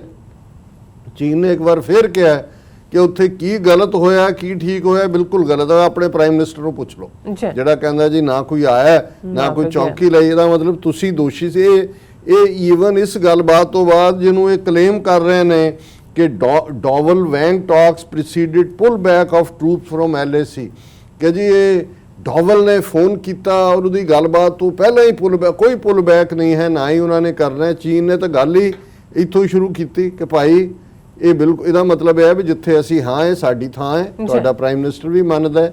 ਇਹਨਾਂ ਨੇ ਦਿਲਵਦੀ ਕੀਤੀ, ਹੁਣ ਜੁੱਤੀਆਂ ਖਾਧੀਆਂ ਨੇ। ਅੱਗੇ ਤੋਂ ਜੇ ਤੁਹਾਡਾ ਜੁੱਤੀਆਂ ਖਾਣ ਨੂੰ ਜੀ ਕਰੇ ਤਾਂ ਫਿਰ ਇੱਧਰ ਨੂੰ ਆ ਜਾਓ, ਨਹੀਂ ਤਾਂ ਆਰਾਮ ਨਾਲ ਬੈਠੋ। ਫਿਰ ਉਹਨਾਂ ਨੇ ਚਾਈਨਾ ਦੀ ਸਟੇਟਮੈਂਟ ਹੈ, China will continue firmly safeguarding territorial sovereignty as well as peace and tranquillity in the border area. ਉਹਨਾਂ ਨੇ ਕਿਹਾ ਜੀ ਅਸੀਂ ਸਾਡੀ ਸੋਵਰਨਿਟੀ ਹੈ ਟੈਰੀਟੋਰੀਅਲ, ਉਹਨੂੰ ਅਸੀਂ ਲਗਾਤਾਰਤਾ ਨਾਲ ਉਵੇਂ ਹੀ ਰੱਖਾਂਗੇ ਔਰ ਅਸੀਂ ਜਿਹੜੀ ਹੈ ਬਾਰਡਰ ਦੇ ਉੱਤੇ ਸ਼ਾਂਤੀ ਅਮਨ ਪੀਸ ਇਹ ਸਾਰਾ ਚਾਹੁੰਦੇ ਔਰ ਇਸ ਸਾਰੇ ਦੇ ਨਾਲ we hope India can work with China to guide public opinion in the right direction. ਇਹ ਵੀ ਉਹਨਾਂ ਨੇ ਉਹਨਾਂ ਤੇ ਤਨਜ਼ ਕੀਤੀ ਹੈ ਕਿ ਤੁਸੀਂ ਐਵੇਂ ਝੂਠੇ ਫੋਕੇ ਨਾਅਰੇਬਾਜ਼ੀਆਂ ਕਰਕੇ ਇੱਕ ਸੂਡੋ ਨੈਸ਼ਨਲਿਜ਼ਮ ਖੜਾ ਕਰ ਰਹੇ ਹੋ ਕਿ ਵੀ ਤੁਸੀਂ ਅਸੀਂ ਆਸ ਕਰਦੇ ਹਾਂ ਕਿ ਜਿਹੜਾ ਭਾਰਤ ਪਬਲਿਕ ਓਪੀਨੀਅਨ ਦੇ ਲਈ ਠੀਕ ਡਾਇਰੈਕਸ਼ਨ 'ਚ ਕੰਮ ਕਰੇਗਾ। ਅਵੋਇਡ ਐਂਪਲੀਫਾਈਂਗ ਡਿਫਰੈਂਸਿਸ ਐਂਡ ਕੰਪਲੀਕੇਟਿੰਗ ਮੈਟਰਸ, ਕਿ ਇਹ ਹੁਣ ਬੜੀ ਚਾਈਨੀਜ਼ ਹਾਲਾਂ ਅੰਡਰਸਟੇਟਮੈਂਟ ਹੁੰਦੀ ਹੈ, ਪਰ ਮੈਂ ਪਹਿਲੀ ਵਾਰ ਇਸ ਪੀਰੀਅਡ 'ਚ ਦੇਖਿਆ ਜਿੰਨੀ ਅਗਰੈਸਿਵਨੈਸ ਚਾਈਨੀਜ਼ ਦੀ ਲੈਂਗੁਏਜ ਹੈ। ਅਵੋਇਡ ਐਂਪਲੀਫਾਈਂਗ ਡਿਫਰੈਂਸਿਸ, ਕਿ ਉੱਤੇ ਮਾਈਕਰੋਫੋਨ ਦੇ ਉੱਤੇ ਵੀ ਵੱਡਾ ਸਪੀਕਰ ਲਾ ਕੇ ਕਰਨਾ ਕਿ ਜੀ ਇਹ ਹੈ। ਐਂਡ ਕੰਪਲੀਕੇਟਿੰਗ ਮੈਟਰਸ, ਖਾਮ ਖਾ ਇਹ ਜੇ ਬ੍ਰਾਹਮਣ ਕੰਪਲੀਕੇਟ ਨਾ ਕਰੇ ਉਹ ਬ੍ਰਾਹਮਣ ਨਹੀਂ ਹੈ। ਬ੍ਰਾਹਮਣ ਨੂੰ ਤਾਂ ਜਿਵੇਂ ਇੱਕ ਐਕਸਪਰਟ ਨੇ ਕਿਹਾ ਸੀ, ਉਹਨੇ ਕਿਹਾ ਜੀ ਵਨ ਲਾਈਨ ਫॉर ਇਟ, ਕਹਿੰਦਾ ਵਿਦ ਅ ਕਨਵੋਲੂਟਡ ਮਾਈਂਡ। ਹੁਣ ਇੱਕ ਤਾਂ ਹੁੰਦਾ ਤੁਸੀਂ ਕਹਿੰਦੇ ਹੋ ਜੀ difficult to deal hard to under, ਇੱਕ ਹੁੰਦਾ ਕਨਵੋਲੂਟਡ ਮਾਈਂਡ, ਉਹਦੇ 'ਚ ਇੰਨੇ ਕੁ ਵਿੰਗ ਨੇ ਇੰਨੇ ਕੁ ਵਿੰਗ ਟ੍ਰੇਡ ਨੇ, ਤੁਸੀਂ 2-4 ਸਿੱਧੇ ਕਰੋ 8 ਹੋਰ ਆ ਜਾਂਦੇ ਨੇ। ਸੋ ਇਹ ਬੇਸਿਕਲੀ ਜਿਹੜਾ ਸੂਡੋ ਸਪੀਕ ਨੇ, ਝੂਠੇ ਨੇ ਔਰ ਕਨਵੋਲੂਟਡ ਮਾਈਂਡਡ ਨੇ, ਕੋਈ ਇਹਨਾਂ ਦਾ ਈਮਾਨ ਨਹੀਂ ਹੈ ਔਰ ਇਹਨਾਂ ਦਾ ਕਰੈਕਟਰ ਹੀ ਇਹ ਹੈ ਜੋ ਚੀਨੀਆਂ ਨੇ ਇਹਨਾਂ ਨਾਲ ਕੀਤਾ। ਬਿਲਕੁਲ ਇਹੀ ਜਿਵੇਂ ਇੱਕ ਅੰਗਰੇਜ਼ ਨੇ ਇਹਨਾਂ ਦੇ ਕਰੈਕਟਰ ਨੂੰ ਬਿਆਨਿਆ ਸੀ ਕਿ ਈਦਰ ਐਟ ਯੂਰ ਥਰੋਟ ਔਰ ਐਟ ਯੂਰ ਫੀਟ। ਬ੍ਰਾਹਮਣ ਈਦਰ ਐਟ ਯੂਰ ਥਰੋਟ, ਜਾਂ ਤੁਹਾਡੀ ਗੜ ਨੂੰ ਪਏਗਾ, ਤੁਹਾਡੀ ਧੌਣ ਨੂੰ ਫੜੇਗਾ, ਤੇ ਜਦੋਂ ਇਹਨੂੰ ਇੱਕ ਵਾਰੀ ਤੁਸੀਂ ਐਨ ਟਕਾ ਕੇ ਜਰਾ ਕਰ ਦਿਓ ਸੇਵਾ ਇਹਦੀ, ਤਾਂ ਫਿਰ ਤੁਹਾਡੇ ਪੈਰ ਫੜੇਗਾ, ਫਿਰ ਇਹੀ ਕਹੇਗਾ ਕਿ ਹਜ਼ੂਰ ਸਾਡੇ ਮਾਈ ਬਾਪ। ਇਹ ਇਹਨਾਂ ਦਾ ਥਰੂ ਆਊਟ ਹਿਸਟਰੀ ਹੈ। ਜਿਹਨੇ ਵੀ ਇਹਨਾਂ ਦੇ ਨਾਲ ਗੱਲਬਾਤ ਜਾਂ ਦੂਜੇ ਤੀਜੇ, ਇਹ ਤਾਂ ਫਿਰ ਤੁਹਾਨੂੰ ਫਸਾ ਲੈਣਗੇ, ਕਿਉਂਕਿ ਇਹਦੇ 'ਚ ਇਹਨਾਂ ਤੋਂ ਵੱਡਾ ਕਨਵੋਲੂਟਡ ਮਾਈਂਡ। ਠੀਕ ਹੈ, ਇੱਥੇ ਅਸੀਂ ਮੈਕੀਆਵੈਲੀ ਦੀ ਗੱਲ ਕਰਦੇ ਹਾਂ, ਕੋਈ ਹੋਰ ਦੀ ਗੱਲ ਕਰਦੇ ਹਾਂ, ਚਾਣਕਿਆ ਨੂੰ ਕੌਣ ਬੀਟ ਕਰ ਸਕਦਾ ਹੈ? ਔਰ ਇਹ ਚਾਣਕਿਆ ਦੇ ਪੁੱਤਰ ਨੇ ਔਰ ਜ਼ਾਹਰ ਹੈ ਕਿ ਈਦਰ ਐਟ ਯੂਰ ਥਰੋਟ ਔਰ ਐਟ ਯੂਰ ਫੀਟ। ਚੀਨੀਆਂ ਨੇ ਜਿਨ੍ਹਾਂ ਨੇ ਵੀ ਕਨਫਿਊਸ਼ੀਅਸ ਵਰਗਾ ਔਰ ਸੁਨ ਸ਼ੂ ਵਰਗੇ ਜਿਹੜੇ ਥਿੰਕਰ ਔਰ ਮਿਲਟਰੀ ਕਮਾਂਡਰ ਜੰਮੇ ਹੋਏ ਨੇ, ਉਹ ਵੀ ਇਹਨਾਂ ਨੂੰ ਬਹੁਤ ਚੰਗੀ ਤਰ੍ਹਾਂ ਸਮਝਦੇ ਨੇ ਔਰ ਉਹਨਾਂ ਨੂੰ ਕੋਈ ਭੁਲੇਖਾ ਨਹੀਂ ਹੈ ਕਿ ਇਹਨਾਂ ਦੇ ਨਾਲ ਕਿਵੇਂ ਡੀਲ ਕਰਨਾ ਹੈ। ਹਾਲਾਂਕਿ ਇਹਨਾਂ ਦੇ ਪਾਰਟ ਤੋਂ ਜਿਹੜੀ ਇੰਡੀਅਨ ਸਟੇਟਮੈਂਟ ਜਿਵੇਂ ਉਹ ਪੁੱਲ ਬੈਕ ਗੱਲਬਾਤ ਬਹੁਤ ਕਾਮਯਾਬ, ਥੋੜੇ ਪਿੱਛੇ ਚਲੇ ਗਏ, ਅੱਗੇ ਚਲੇ ਗਏ, ਨਾ ਉਹ ਗਲਵਾਨ ਵੈਲੀ ਦੀ ਗੱਲ ਕਰਦੇ ਨੇ ਨਾ ਪੈਂਗੋਂਗ। ਬਾਕੀ ਤਾਂ ਉਹਨਾਂ ਨੇ ਪ੍ਰੈਸ਼ਰ ਬਿਲਟ ਕੀਤਾ ਹੋਇਆ ਹਰ ਥਾਂ। ਔਰ ਮੈਂ ਗੱਲ ਕਰਾਂਗਾ ਕਿ ਵੀ ਇਹ ਤਾਂ ਆਪਣੇ ਵੱਲੋਂ ਅਜੀਤ ਡੋਬਲ ਨੂੰ ਕ੍ਰੈਡਿਟ ਦੇਣਾ ਚਾਹੁੰਦੇ ਸੀ ਕਿ ਦੇਖੋ ਸਾਡਾ ਸਿਕਿਉਰਿਟੀ ਐਡਵਾਈਜ਼ਰ, ਸਾਡਾ ਸਪਾਈ ਮਾਸਟਰ, ਉਹਨੇ ਇੱਕ ਫੋਨ ਕੀਤਾ, ਪੁੱਲ ਬੈਕ ਸ਼ੁਰੂ ਹੋਇਆ। ਪਰ ਚਾਈਨਾ ਨੇ ਨਾਲ ਦੀ ਨਾਲ ਜਿਹੜਾ ਕਾਰਡ ਕੱਢਿਆ ਉਹਦੇ ਬਾਰੇ ਤਾਂ ਜਿਹੜਾ ਇਹੀ ਹੈ ਕਿ ਭਾਈ ਉਹ ਜਿਵੇਂ ਇੱਕ ਪੰਜਾਬੀ ਦਾ ਹੀ ਅਖਾਣ ਹੈ ਕਿ ਦੇ ਕੇ ਹੋਕਾ ਵੰਗਾਂ ਦਾ ਕੱਢ ਵਿਖਾਇਆ ਚੱਕੀ ਰਾਹ। ਹੋਕਾ ਤਾਂ ਵੰਗਾਂ ਦਾ ਸੀ, ਕੱਢ ਕੇ ਦਿਖਾਤਾ ਚੱਕੀ ਰਾਹ। ਔਰ ਇਹਨਾਂ ਦਾ ਇਹ ਕਹਿਣਾ ਹੈ ਜੀ ਕਿ ਜਿਹੜੀ ਹੈ 4 ਨੁਕਤਿਆਂ ਦੇ ਉੱਤੇ ਸਾਡੀ ਸਹਿਮਤੀ ਬਣੀ ਹੈ ਗੱਲਬਾਤ 'ਚ ਉਹਨਾਂ ਨੇ ਕਿਹਾ ਕਿ ਜੀ ਜਿਹੜੀ ਚਾਈਨੀਜ਼ ਪ੍ਰੈਜ਼ੀਡੈਂਟ ਸ਼ੀ ਜਿਨਪਿੰਗ ਔਰ ਮੋਦੀ ਦੇ ਵਿੱਚ ਜਿਹੜੀ ਅੰਡਰਸਟੈਂਡਿੰਗ ਬਣੀ ਸੀ ਉਹਨੂੰ ਜਿਹੜਾ ਬਾਰਡਰ ਇਲਾਕਿਆਂ ਨੂੰ ਲੈ ਕੇ ਉਹਦੇ ਨਾਲ ਅਸੀਂ ਲੰਬੇ ਸਮੇਂ ਤੱਕ ਆਪਸ ਦੇ ਵਿੱਚ ਅਮਨ ਦੇ ਨਾਲ ਗੱਲ ਕਰਦੇ ਰਹੀ ਹੈ। ਚੀਨ ਕਿਹੜਾ ਕਹਿੰਦਾ ਨਾ, ਕਹਿੰਦਾ ਜੀ ਗੱਲ ਕਰਦੇ ਰਹੋ, ਲੇਕਿਨ ਅਕਲ ਤੋਂ ਕੰਮ ਲਓ, ਉਹ ਨਾ ਕਰਿਓ ਜੋ ਤੁਸੀਂ ਪਹਿਲੇ ਕੀਤਾ ਸੀ। ਫਿਰ ਦੋਨੋਂ ਦੇਸ਼ ਜਿਹੜੇ ਨੇ ਉਹ ਸਾਂਝੇ ਰੂਪ ਦੇ ਵਿੱਚ ਤਨਾਤਨੀ ਨੂੰ ਘੱਟ ਕਰਨ ਦੀ ਕੋਸ਼ਿਸ਼ ਕਰਨਗੇ। ਚਾਈਨਾ ਵੀ ਕਹਿੰਦਾ ਵੀ ਤੁਸੀਂ ਇਹ ਜਿਹੜੀ ਐਂਪਲੀਫਾਈ ਕਰਦੇ ਹੋ ਔਰ ਕੰਪਲਿਕੇਟ ਕਰਦੇ ਹੋ ਮੈਟਰਸ ਨੂੰ ਮਤ ਕਰੋ, ਜਿੱਥੇ ਹੋ ਉੱਥੇ ਆਰਾਮ ਨਾਲ ਬੈਠੇ ਰਹੋ, ਕੋਈ ਪ੍ਰੋਬਲਮ ਨਹੀਂ ਹੈ। ਫਿਰ ਉਹਨਾਂ ਨੇ ਕਿਹਾ ਕਿ ਜੀ ਅਸੀਂ ਖਾਸ ਰਿਪਰੈਜ਼ੈਂਟੇਟਿਵਸ ਦੇ ਰਾਹੀਂ ਦੋਨਾਂ ਸਾਈਡਸ ਦੀ ਜਿਹੜਾ ਡਾਇਲੋਗ ਹੈ ਉਹਨੂੰ ਹੋਰ ਬਿਹਤਰ ਬਣਾਵਾਂਗੇ ਔਰ ਇਹਦੇ ਵਿਚਾਲੇ ਸਲਾਹ ਔਰ ਪਲਾਨ ਕਰਨ ਦੇ ਲਈ ਵਰਕਿੰਗ ਮੈਕੈਨਿਜ਼ਮ ਬਣਾਵਾਂਗੇ, ਉਹਨੂੰ ਫਿਰ ਬਣਾਇਆ ਜਾਏਗਾ ਤਾਂ ਕਿ ਦੋਨਾਂ ਦੇ ਵਿੱਚ ਜਿਹਨੂੰ ਕੌਨਫੀਡੈਂਸ ਬਿਲਡਿੰਗ ਮੈਸ਼ਰਸ ਕਹਿੰਦੇ ਨੇ CBM ਤੇ ਆਪਸ ਭਰੋਸਾ ਬਣੇ। ਚੀਨ ਕਹਿੰਦਾ ਮੋਸਟ ਵੈਲਕਮ, ਇਹ ਤਾਂ ਤੁਸੀਂ ਗਵਾਇਆ ਭਰੋਸਾ ਔਰ ਤੁਸੀਂ ਜੇ ਟਿਕ ਆਨੇ ਵਾਲੀ ਥਾਂ ਤੇ ਟਿਕਦੇ ਹੋ ਤੇ ਬਿਲਕੁਲ ਠੀਕ ਹੈ। ਫਿਰ ਉਹਨਾਂ ਕਿਹਾ ਜੀ ਜਿਹੜੀ ਹੁਣੇ ਹੀ ਕਮਾਂਡਰ ਲੈਵਲ ਦੇ ਉੱਤੇ ਆਪਸ ਸਹਿਮਤੀ ਜਤਾਈ ਸੀ ਉਹਦਾ ਸਵਾਗਤ ਕਰਦੇ ਔਰ ਇਹ ਜਿਹੜੀ ਹੈ ਉਹਨਾਂ ਨੇ ਕਮਾਂਡਰ ਲੈਵਲ ਦੇ ਉੱਤੇ ਜਿਹੜਾ ਉਹ ਆਪਸ ਦੀ ਤਨਾਤਨੀ ਨੂੰ ਘੱਟ ਕਰਨ ਦੇ ਲਈ ਸਹਿਮਤੀ ਬਣੀ ਸੀ। ਸੋ ਹੁਣ ਕੁੱਲ ਮਿਲਾ ਕੇ ਇਹ ਉਹੀ ਹੈ ਕਿ ਭਾਈ ਉਹ ਜਿਵੇਂ ਮਾਲਕ ਔਰ ਨੌਕਰ ਦੇ ਵਿੱਚ ਸੀ ਕਿ ਭਾਈ ਮੇਰੀ ਨੌਕਰ ਕਹਿੰਦਾ ਵੀ ਮੇਰੀ ਤਨਖਾਹ ਵਧਾ ਦਿਓ, ਉਹਨੇ ਕਿਹਾ ਜੀ ਠੀਕ ਹੈ, ਹੋਰ ਜੇ ਨਾ ਵਧਾ ਦਿਓ, ਨਹੀਂ ਤੇ ਉਹ ਕਹਿੰਦਾ ਨਹੀਂ ਤੇ ਜੀ ਮੈਂ ਉਸੇ ਤਨਖਾਹ ਤੇ ਕੰਮ ਕਰਦਾ ਰਵਾਂਗਾ। ਸੋ ਇਹਨਾਂ ਨੇ ਉਹ 100 ਜੁੱਤੀਆਂ ਵੀ ਖਾਧੀਆਂ ਨੇ, 100 ਗੰਢੇ ਵੀ ਖਾਧੇ ਨੇ, ਉਹਨਾਂ ਤੋਂ ਆਪਣੇ 20 ਵਿਚਾਰੇ ਹੀ ਨੇ ਤਨਖਾਹਦਾਰ ਲੋਕ ਜਿਨ੍ਹਾਂ ਦਾ ਕੋਈ ਨਹੀਂ ਹੈ ਔਰ ਇਹਨਾਂ ਦੀਆਂ ਬਾਣੀਆਂ ਬ੍ਰਾਹਮਣਾਂ ਦੀਆਂ ਘਟੀਆ ਨੀਤੀਆਂ ਉਹਦਾ ਸ਼ਿਕਾਰ ਹੋਏ ਨੇ। ਲੇਕਿਨ ਹੁਣ ਮੈਂ ਉਸ ਕਾਰਡ ਦੀ ਗੱਲ ਕਰਾਂ ਜਿਹੜਾ ਚੀਨ ਨੇ ਕੱਢਿਆ ਚੱਕੀ ਰਾਹ ਵੰਗਾਂ ਦਾ ਹੌਕਾ ਦੇ ਕੇ, ਔਰ ਬੇਸ਼ੱਕ ਭੂਟਾਨ ਦੇ ਮਾਮਲੇ 'ਚ ਅਸੀਂ ਇਹ ਦੇਖਿਆ ਸੀ ਕਿ ਵੀ ਭੂਟਾਨ ਨੇ ਜਿਹੜਾ ਵਾਟਰ ਚੈਨਲ ਆਉਂਦਾ ਹੈ ਜਿਹਦੇ ਥੱਲੇ 6000 ਦੇ ਕਰੀਬ ਪਿੰਡ ਜਿਹੜੇ ਅਸਾਮ ਦੇ ਵਿੱਚ ਨੇ ਉਹਨਾਂ ਦਾ ਪਾਣੀ ਬੰਦ ਕਰ ਦਿੱਤਾ ਸੀ, ਝੋਨਾ ਨਹੀਂ ਸੀ ਲਾ ਸਕੇ ਔਰ ਉਸ ਦੇ ਉੱਤੇ ਆਇਆ। ਉਦੋਂ ਅਸੀਂ ਇਹ ਕਿਹਾ ਸੀ ਕਿ ਭਾਈ ਭੂਟਾਨ ਨੇ ਜਿਹੜਾ ਆਪਣਾ ਅੱਖਾਂ ਦਿਖਾਈਆਂ ਔਰ ਚਾਈਨਾ ਵੱਲ ਜਿਹੜਾ ਉਹ ਜ਼ਾਹਰ ਹੈ ਆਪਣਾ ਝੁਕਾਅ ਦਿਖਾਇਆ। ਪਰ ਕਿਉਂਕਿ ਕੁਝ ਇਸ਼ੂ ਐਸੇ ਹੁੰਦੇ ਨੇ ਜਿਨ੍ਹਾਂ ਬਾਰੇ ਹੁਣ ਜਿੰਨੀ ਚਰਚਾ ਚੱਲ ਰਹੀ ਹੈ ਸਾਨੂੰ ਵੀ ਬਾਰ-ਬਾਰ ਪੜ੍ਹਨ ਦਾ ਵੀ ਮੌਕਾ ਮਿਲਦਾ ਹੈ ਇਸ ਖਿੱਤੇ ਨੂੰ, ਕਿਉਂਕਿ ਇਹ ਇੰਨਾ ਕੰਪਲੈਕਸ ਖਿੱਤਾ ਹੈ ਔਰ ਇਹੀ ਕਾਰਨ ਸੀ ਕਿ ਈਵਨ ਬ੍ਰਿਟਿਸ਼ ਕਲੋਨੀਅਲ ਜਿਹੜੇ 200 ਸਾਲ ਉੱਥੇ ਰਹੇ ਉਹਨਾਂ ਨੇ ਠੀਕ ਹੈ ਉਹ ਮੈਕਮੋਹਨ ਲਾਈਨ ਡਰਾ ਕਰਤੀ, ਇਧਰ ਚੋਗਿਆਲ ਸਿੱਕਮ ਦਾ ਰੱਖ ਦਿੱਤਾ ਹੈ, ਭੂਟਾਨ ਦੇ ਵੀ ਰਾਜੇ ਨੂੰ ਰਹਿਣ ਦਿੱਤਾ, 577 ਸਟੇਟਾਂ ਵੀ ਰਹੀਆਂ ਔਰ ਇਹੀ ਕਾਰਨ ਹੈ ਕਿ ਕਲੋਨੀਅਲ ਮੈਪ ਮੇਕਿੰਗ ਦੀ ਵਜ੍ਹਾ ਕਰਕੇ ਜੰਮੂ ਕਸ਼ਮੀਰ ਵੀ ਜਿਹੜਾ ਸੋਲਵ ਨਹੀਂ ਹੋਇਆ ਔਰ ਅੱਜ ਤੱਕ ਲਟਕ ਰਿਹਾ 72 ਸਾਲ ਤੋਂ। ਸਿੱਖ ਕੌਮ ਵੀ ਦੋ ਹਿੱਸਿਆਂ 'ਚ ਵੰਡੀ ਗਈ, ਪਰ ਨਾਰਥ ਈਸਟ ਮੱਚ ਮੋਰ ਕੰਪਲਿਕੇਟਿਡ ਹੈ। ਇੱਥੇ ਤਾਂ ਫਿਰ ਵੀ ਤੁਸੀਂ ਗਰਾਊਂਡ ਦੇ ਉੱਤੇ ਪਲੇਨ ਦੇ ਵਿੱਚ ਲਾਈਨ ਖਿੱਚ ਦਿੰਦੇ ਹੋ। ਹੁਣ ਭਾਰਤੀ ਕਬਜ਼ੇ ਵਾਲੇ ਪੰਜਾਬ ਔਰ ਪਾਕਿਸਤਾਨ ਵਿਚਲੇ ਪੰਜਾਬ 'ਚ ਕਿਹੜੇ ਦਰਿਆ ਜਾਂ ਸਮੁੰਦਰ ਨੂੰ ਹੱਦ ਬਣਾਇਆ, ਜ਼ਮੀਨ ਦੇ ਉੱਤੇ ਲੀਕ ਖਿੱਚੀ ਹੈ। ਇੱਕ ਪਾਸੇ ਵਾਘਾ ਪੁਰਾਣਾ ਹੈ, ਵਾਘਾ ਪੁਰਾਣਾ ਨੇ ਕੀ ਵਾਘਾ ਬਾਰਡਰ ਹੈ, ਦੂਜੇ ਪਾਸੇ ਜਿਹੜਾ ਫਿਰੋਜ਼ਪੁਰ ਬਾਰਡਰ ਹੈ ਜਿਸ ਨੂੰ ਅਸੀਂ ਦੇਖਦੇ ਹਾਂ ਕਿ ਲੈਂਡ ਲਾਈਨ।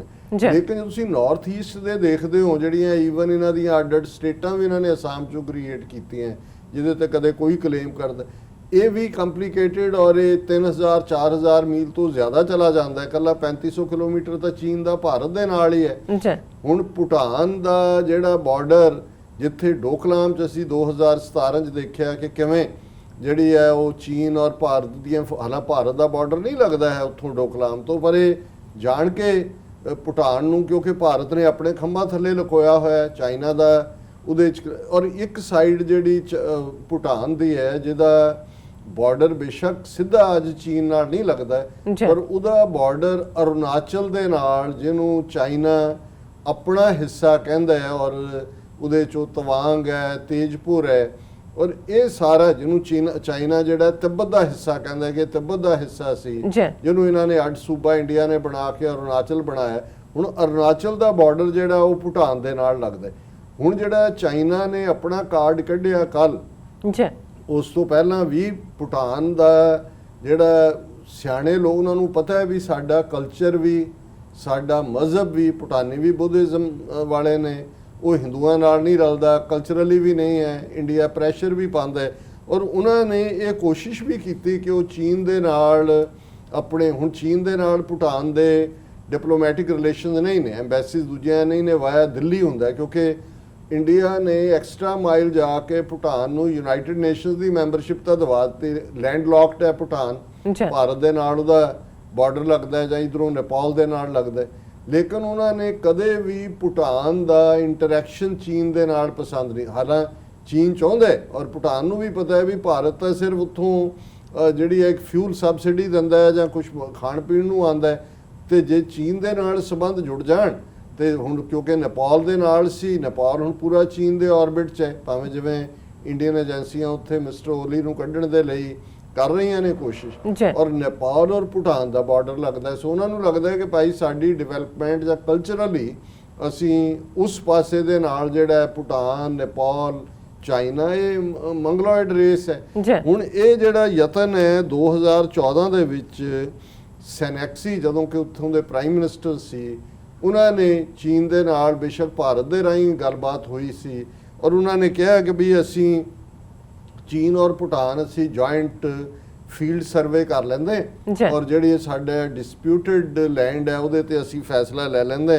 ਜੋ ਹੀ ਇੰਡੀਆ ਨੂੰ ਪਤਾ ਲੱਗਾ ਵੀ ਇਹ ਜੁਆਇੰਟ ਸਰਵੇ ਦੀ ਗੱਲ ਚਾਈਨਾ ਨਾਲ ਕਰ ਰਹੇ ਨੇ, ਇਹਨਾਂ ਨੇ ਫਿਊਲ ਸਬਸਿਡੀ ਜਿਹੜੀ ਭੂਟਾਨ ਨੂੰ ਜਾਂਦੀ ਉਹ ਕੱਟ ਕਰ ਦਿੱਤੀ। ਜਿਵੇਂ 2015 'ਚ ਨੇਪਾਲ ਦਾ ਬਲੌਕੇਡ ਕੀਤਾ ਇਹੀ ਭੂਟਾਨ ਨਾਲ, ਔਰ ਉੱਥੇ ਜਿਹੜੀ ਹੈ ਫਿਊਲ ਆਇਲ ਪ੍ਰਾਈਸਿਸ ਦਾ 10 ਗੁਣਾ ਉੱਪਰ ਚਲੇ ਗਏ ਔਰ ਇਵੈਂਚੁਅਲੀ ਕਿਉਂਕਿ ਇਹ ਇੱਕ ਤਰੀਕਾ ਸੀ, ਜਦੋਂ ਦੁਬਾਰਾ ਚੋਣਾਂ ਹੋਈਆਂ ਉੱਥੇ ਤੇ ਫਿਰ ਜਿਹੜੇ ਮਿਸਟਰ ਸੈਨੈਕਸੀ ਸੀ ਉਹ ਹਾਰ ਗਏ ਔਰ ਹੁਣ ਜਿਹੜਾ ਪ੍ਰਾਈਮ ਮਿਨਿਸਟਰ ਭੂਟਾਨ ਦਾ ਹੈ ਉਹਦੀ ਕਨਸਟੀਚੁਐਂਸੀ ਡੋਕਲਾਮ ਹੈ ਔਰ ਡੋਕਲਾਮ 'ਚ ਬੇਸ਼ੱਕ ਭਾਰਤ ਨੇ ਉਹ ਵੀ ਡਰਾਮੇਬਾਜ਼ੀ ਕੀਤੀ ਜਿਵੇਂ ਹੁਣ ਕਰ ਰਹੇ ਨੇ ਜੀ, ਪੁੱਲ ਆਊਟ ਗੱਲਬਾਤ, ਪੁੱਲ ਬੈਕ ਹੋ ਰਹੀ ਹੈ, ਇਹ ਮੰਨ ਲਿਆ ਡੋਬਲ ਨਾਲ।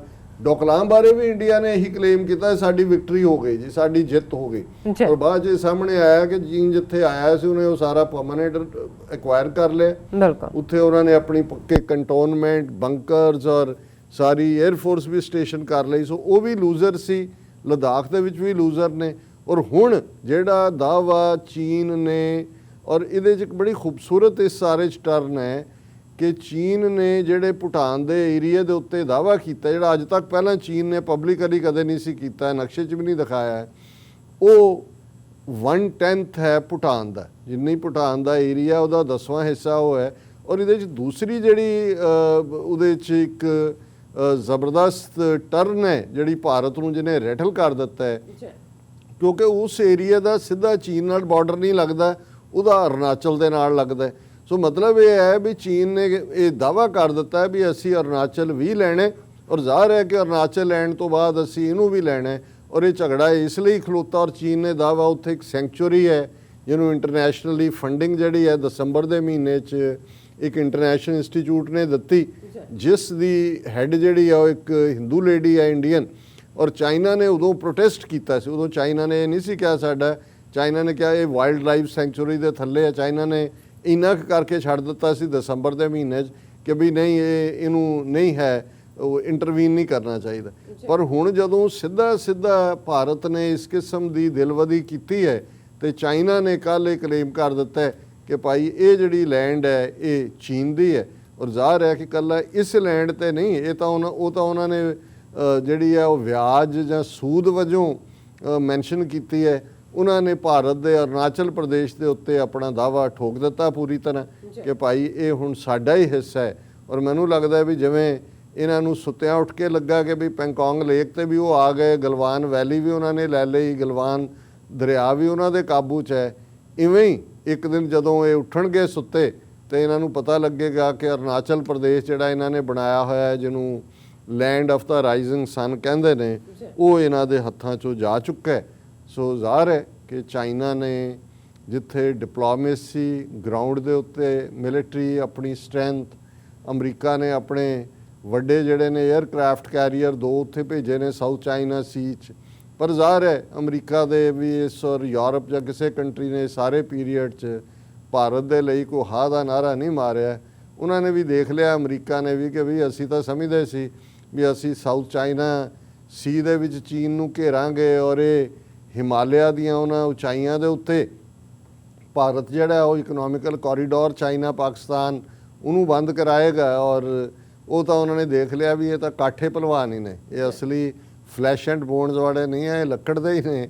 ਜਾਂ ਜਿਵੇਂ ਉਹਨਾਂ ਨੇ ਈਵਨ ਉਹਨਾਂ ਦੀ ਗਲੋਬਲ ਟਾਈਮਜ਼ ਨੇ ਜਦੋਂ ਈਵਨ ਅਮਰੀਕਾ ਦੇ ਜਿਹੜੇ 2 ਵੱਡੇ 에ਅਰਕ੍ਰਾਫਟ ਕੈਰੀਅਰ ਗਏ ਨੇ ਉਹਨਾਂ ਬਾਰੇ ਵੀ ਉਹਨਾਂ ਨੇ ਕਮੈਂਟ ਕਰਦੇ ਕਿਹਾ ਕਿ ਵੀ ਇਹ ਪੇਪਰ ਟਾਈਗਰ ਨੇ। ਸੋ ਇਸ ਵੇਲੇ ਚਾਈਨਾ ਫਲਾਈ ਹਾਈ ਕਰ ਰਿਹਾ। ਹਾਲਾਂ ਬਹੁਤ ਸਾਰਾ ਜਿਹੜਾ ਐਨਾਲਿਸਿਸ ਦੁਨੀਆ ਦੇ ਵਿੱਚ ਡਿਫਰੈਂਟ ਐਂਗਲਸ ਤੋਂ ਹੋ ਰਿਹਾ।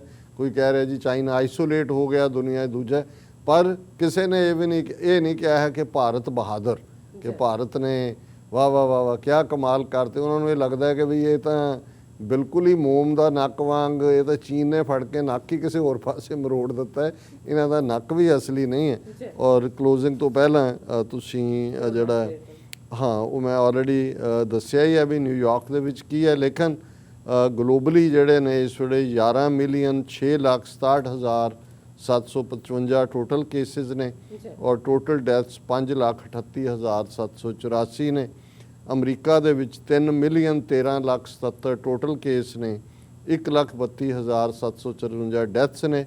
ਔਰ ਜਿਵੇਂ ਅਸੀਂ ਫਰਾਈਡੇ ਕਿਹਾ ਸੀ ਕਿ ਭਾਰਤ ਨੂੰ ਹੋਰ ਕਿਸੇ ਪਾਸਿਓਂ ਕੋਈ ਮੈਡਲ ਮਿਲਿਆ ਹੋਇਆ ਕਿ ਨਹੀਂ, ਇਹਦੇ 'ਚ ਬੜੀ ਤੇਜ਼ੀ ਨਾਲ ਉਹ ਰੇਸ ਦੌੜ ਰਿਹਾ। ਔਰ ਵਾਕਿਆ ਹੀ ਵੀਕਐਂਡ 'ਚ ਉਹਨੇ ਰੂਸ ਨੂੰ ਪਿੱਛੇ ਛੱਡ ਦਿੱਤਾ ਔਰ ਇਸ ਵੇਲੇ ਭਾਰਤ ਕੇਸਾਂ ਦੇ ਮਾਮਲੇ 'ਚ ਤੀਸਰੇ ਨੰਬਰ ਤੇ ਆ ਗਿਆ। USA ਨੰਬਰ 1 ਤੇ ਹੈ ਔਰ ਬ੍ਰਾਜ਼ੀਲ ਨੰਬਰ 2 ਹੈ। ਔਰ ਇੰਡੀਆ 'ਚ ਇਸ ਵੇਲੇ 7,20,346 ਟੋਟਲ ਕੇਸਿਸ ਨੇ ਔਰ 20,174 ਮੌਤਾਂ ਹੋ ਚੁੱਕੀਆਂ ਨੇ। ਪਾਕਿਸਤਾਨ ਵੀ ਜਿਹੜਾ ਉਹ ਕੇਸਿਸ ਜ਼ਿਆਦਾ ਨੇ, ਹਾਲਾਂਕਿ ਡੈਥਸ ਰਿਲੇਟਿਵਲੀ ਘੱਟ ਨੇ ਇੰਡੀਆ ਦੇ। ਉਹਨਾਂ ਦੇ 2,31,818 ਟੋਟਲ ਕੇਸ ਨੇ ਔਰ 4,762 ਡੈਥਸ ਨੇ। ਸੋ ਇਹ ਕਰੋਨਾ। ਜੀ ਰਾਜ ਸਾਹਿਬ ਤੁਹਾਡਾ ਬਹੁਤ ਬਹੁਤ ਸ਼ੁਕਰੀਆ। ਸੋ ਇੱਥੇ ਲੈਣੇ ਬ੍ਰੇਕ। ਵਿਊਅਰਸ ਤੁਸੀਂ ਨਾਲ ਇਸੇ ਤਰ੍ਹਾਂ ਹੀ ਬਨੇ ਰਹਿਣਾ। ਮਿਲਦੇ ਹਾਂ ਛੋਟੇ ਜਿਹੇ ਵਕਫੇ ਤੋਂ ਬਾਅਦ।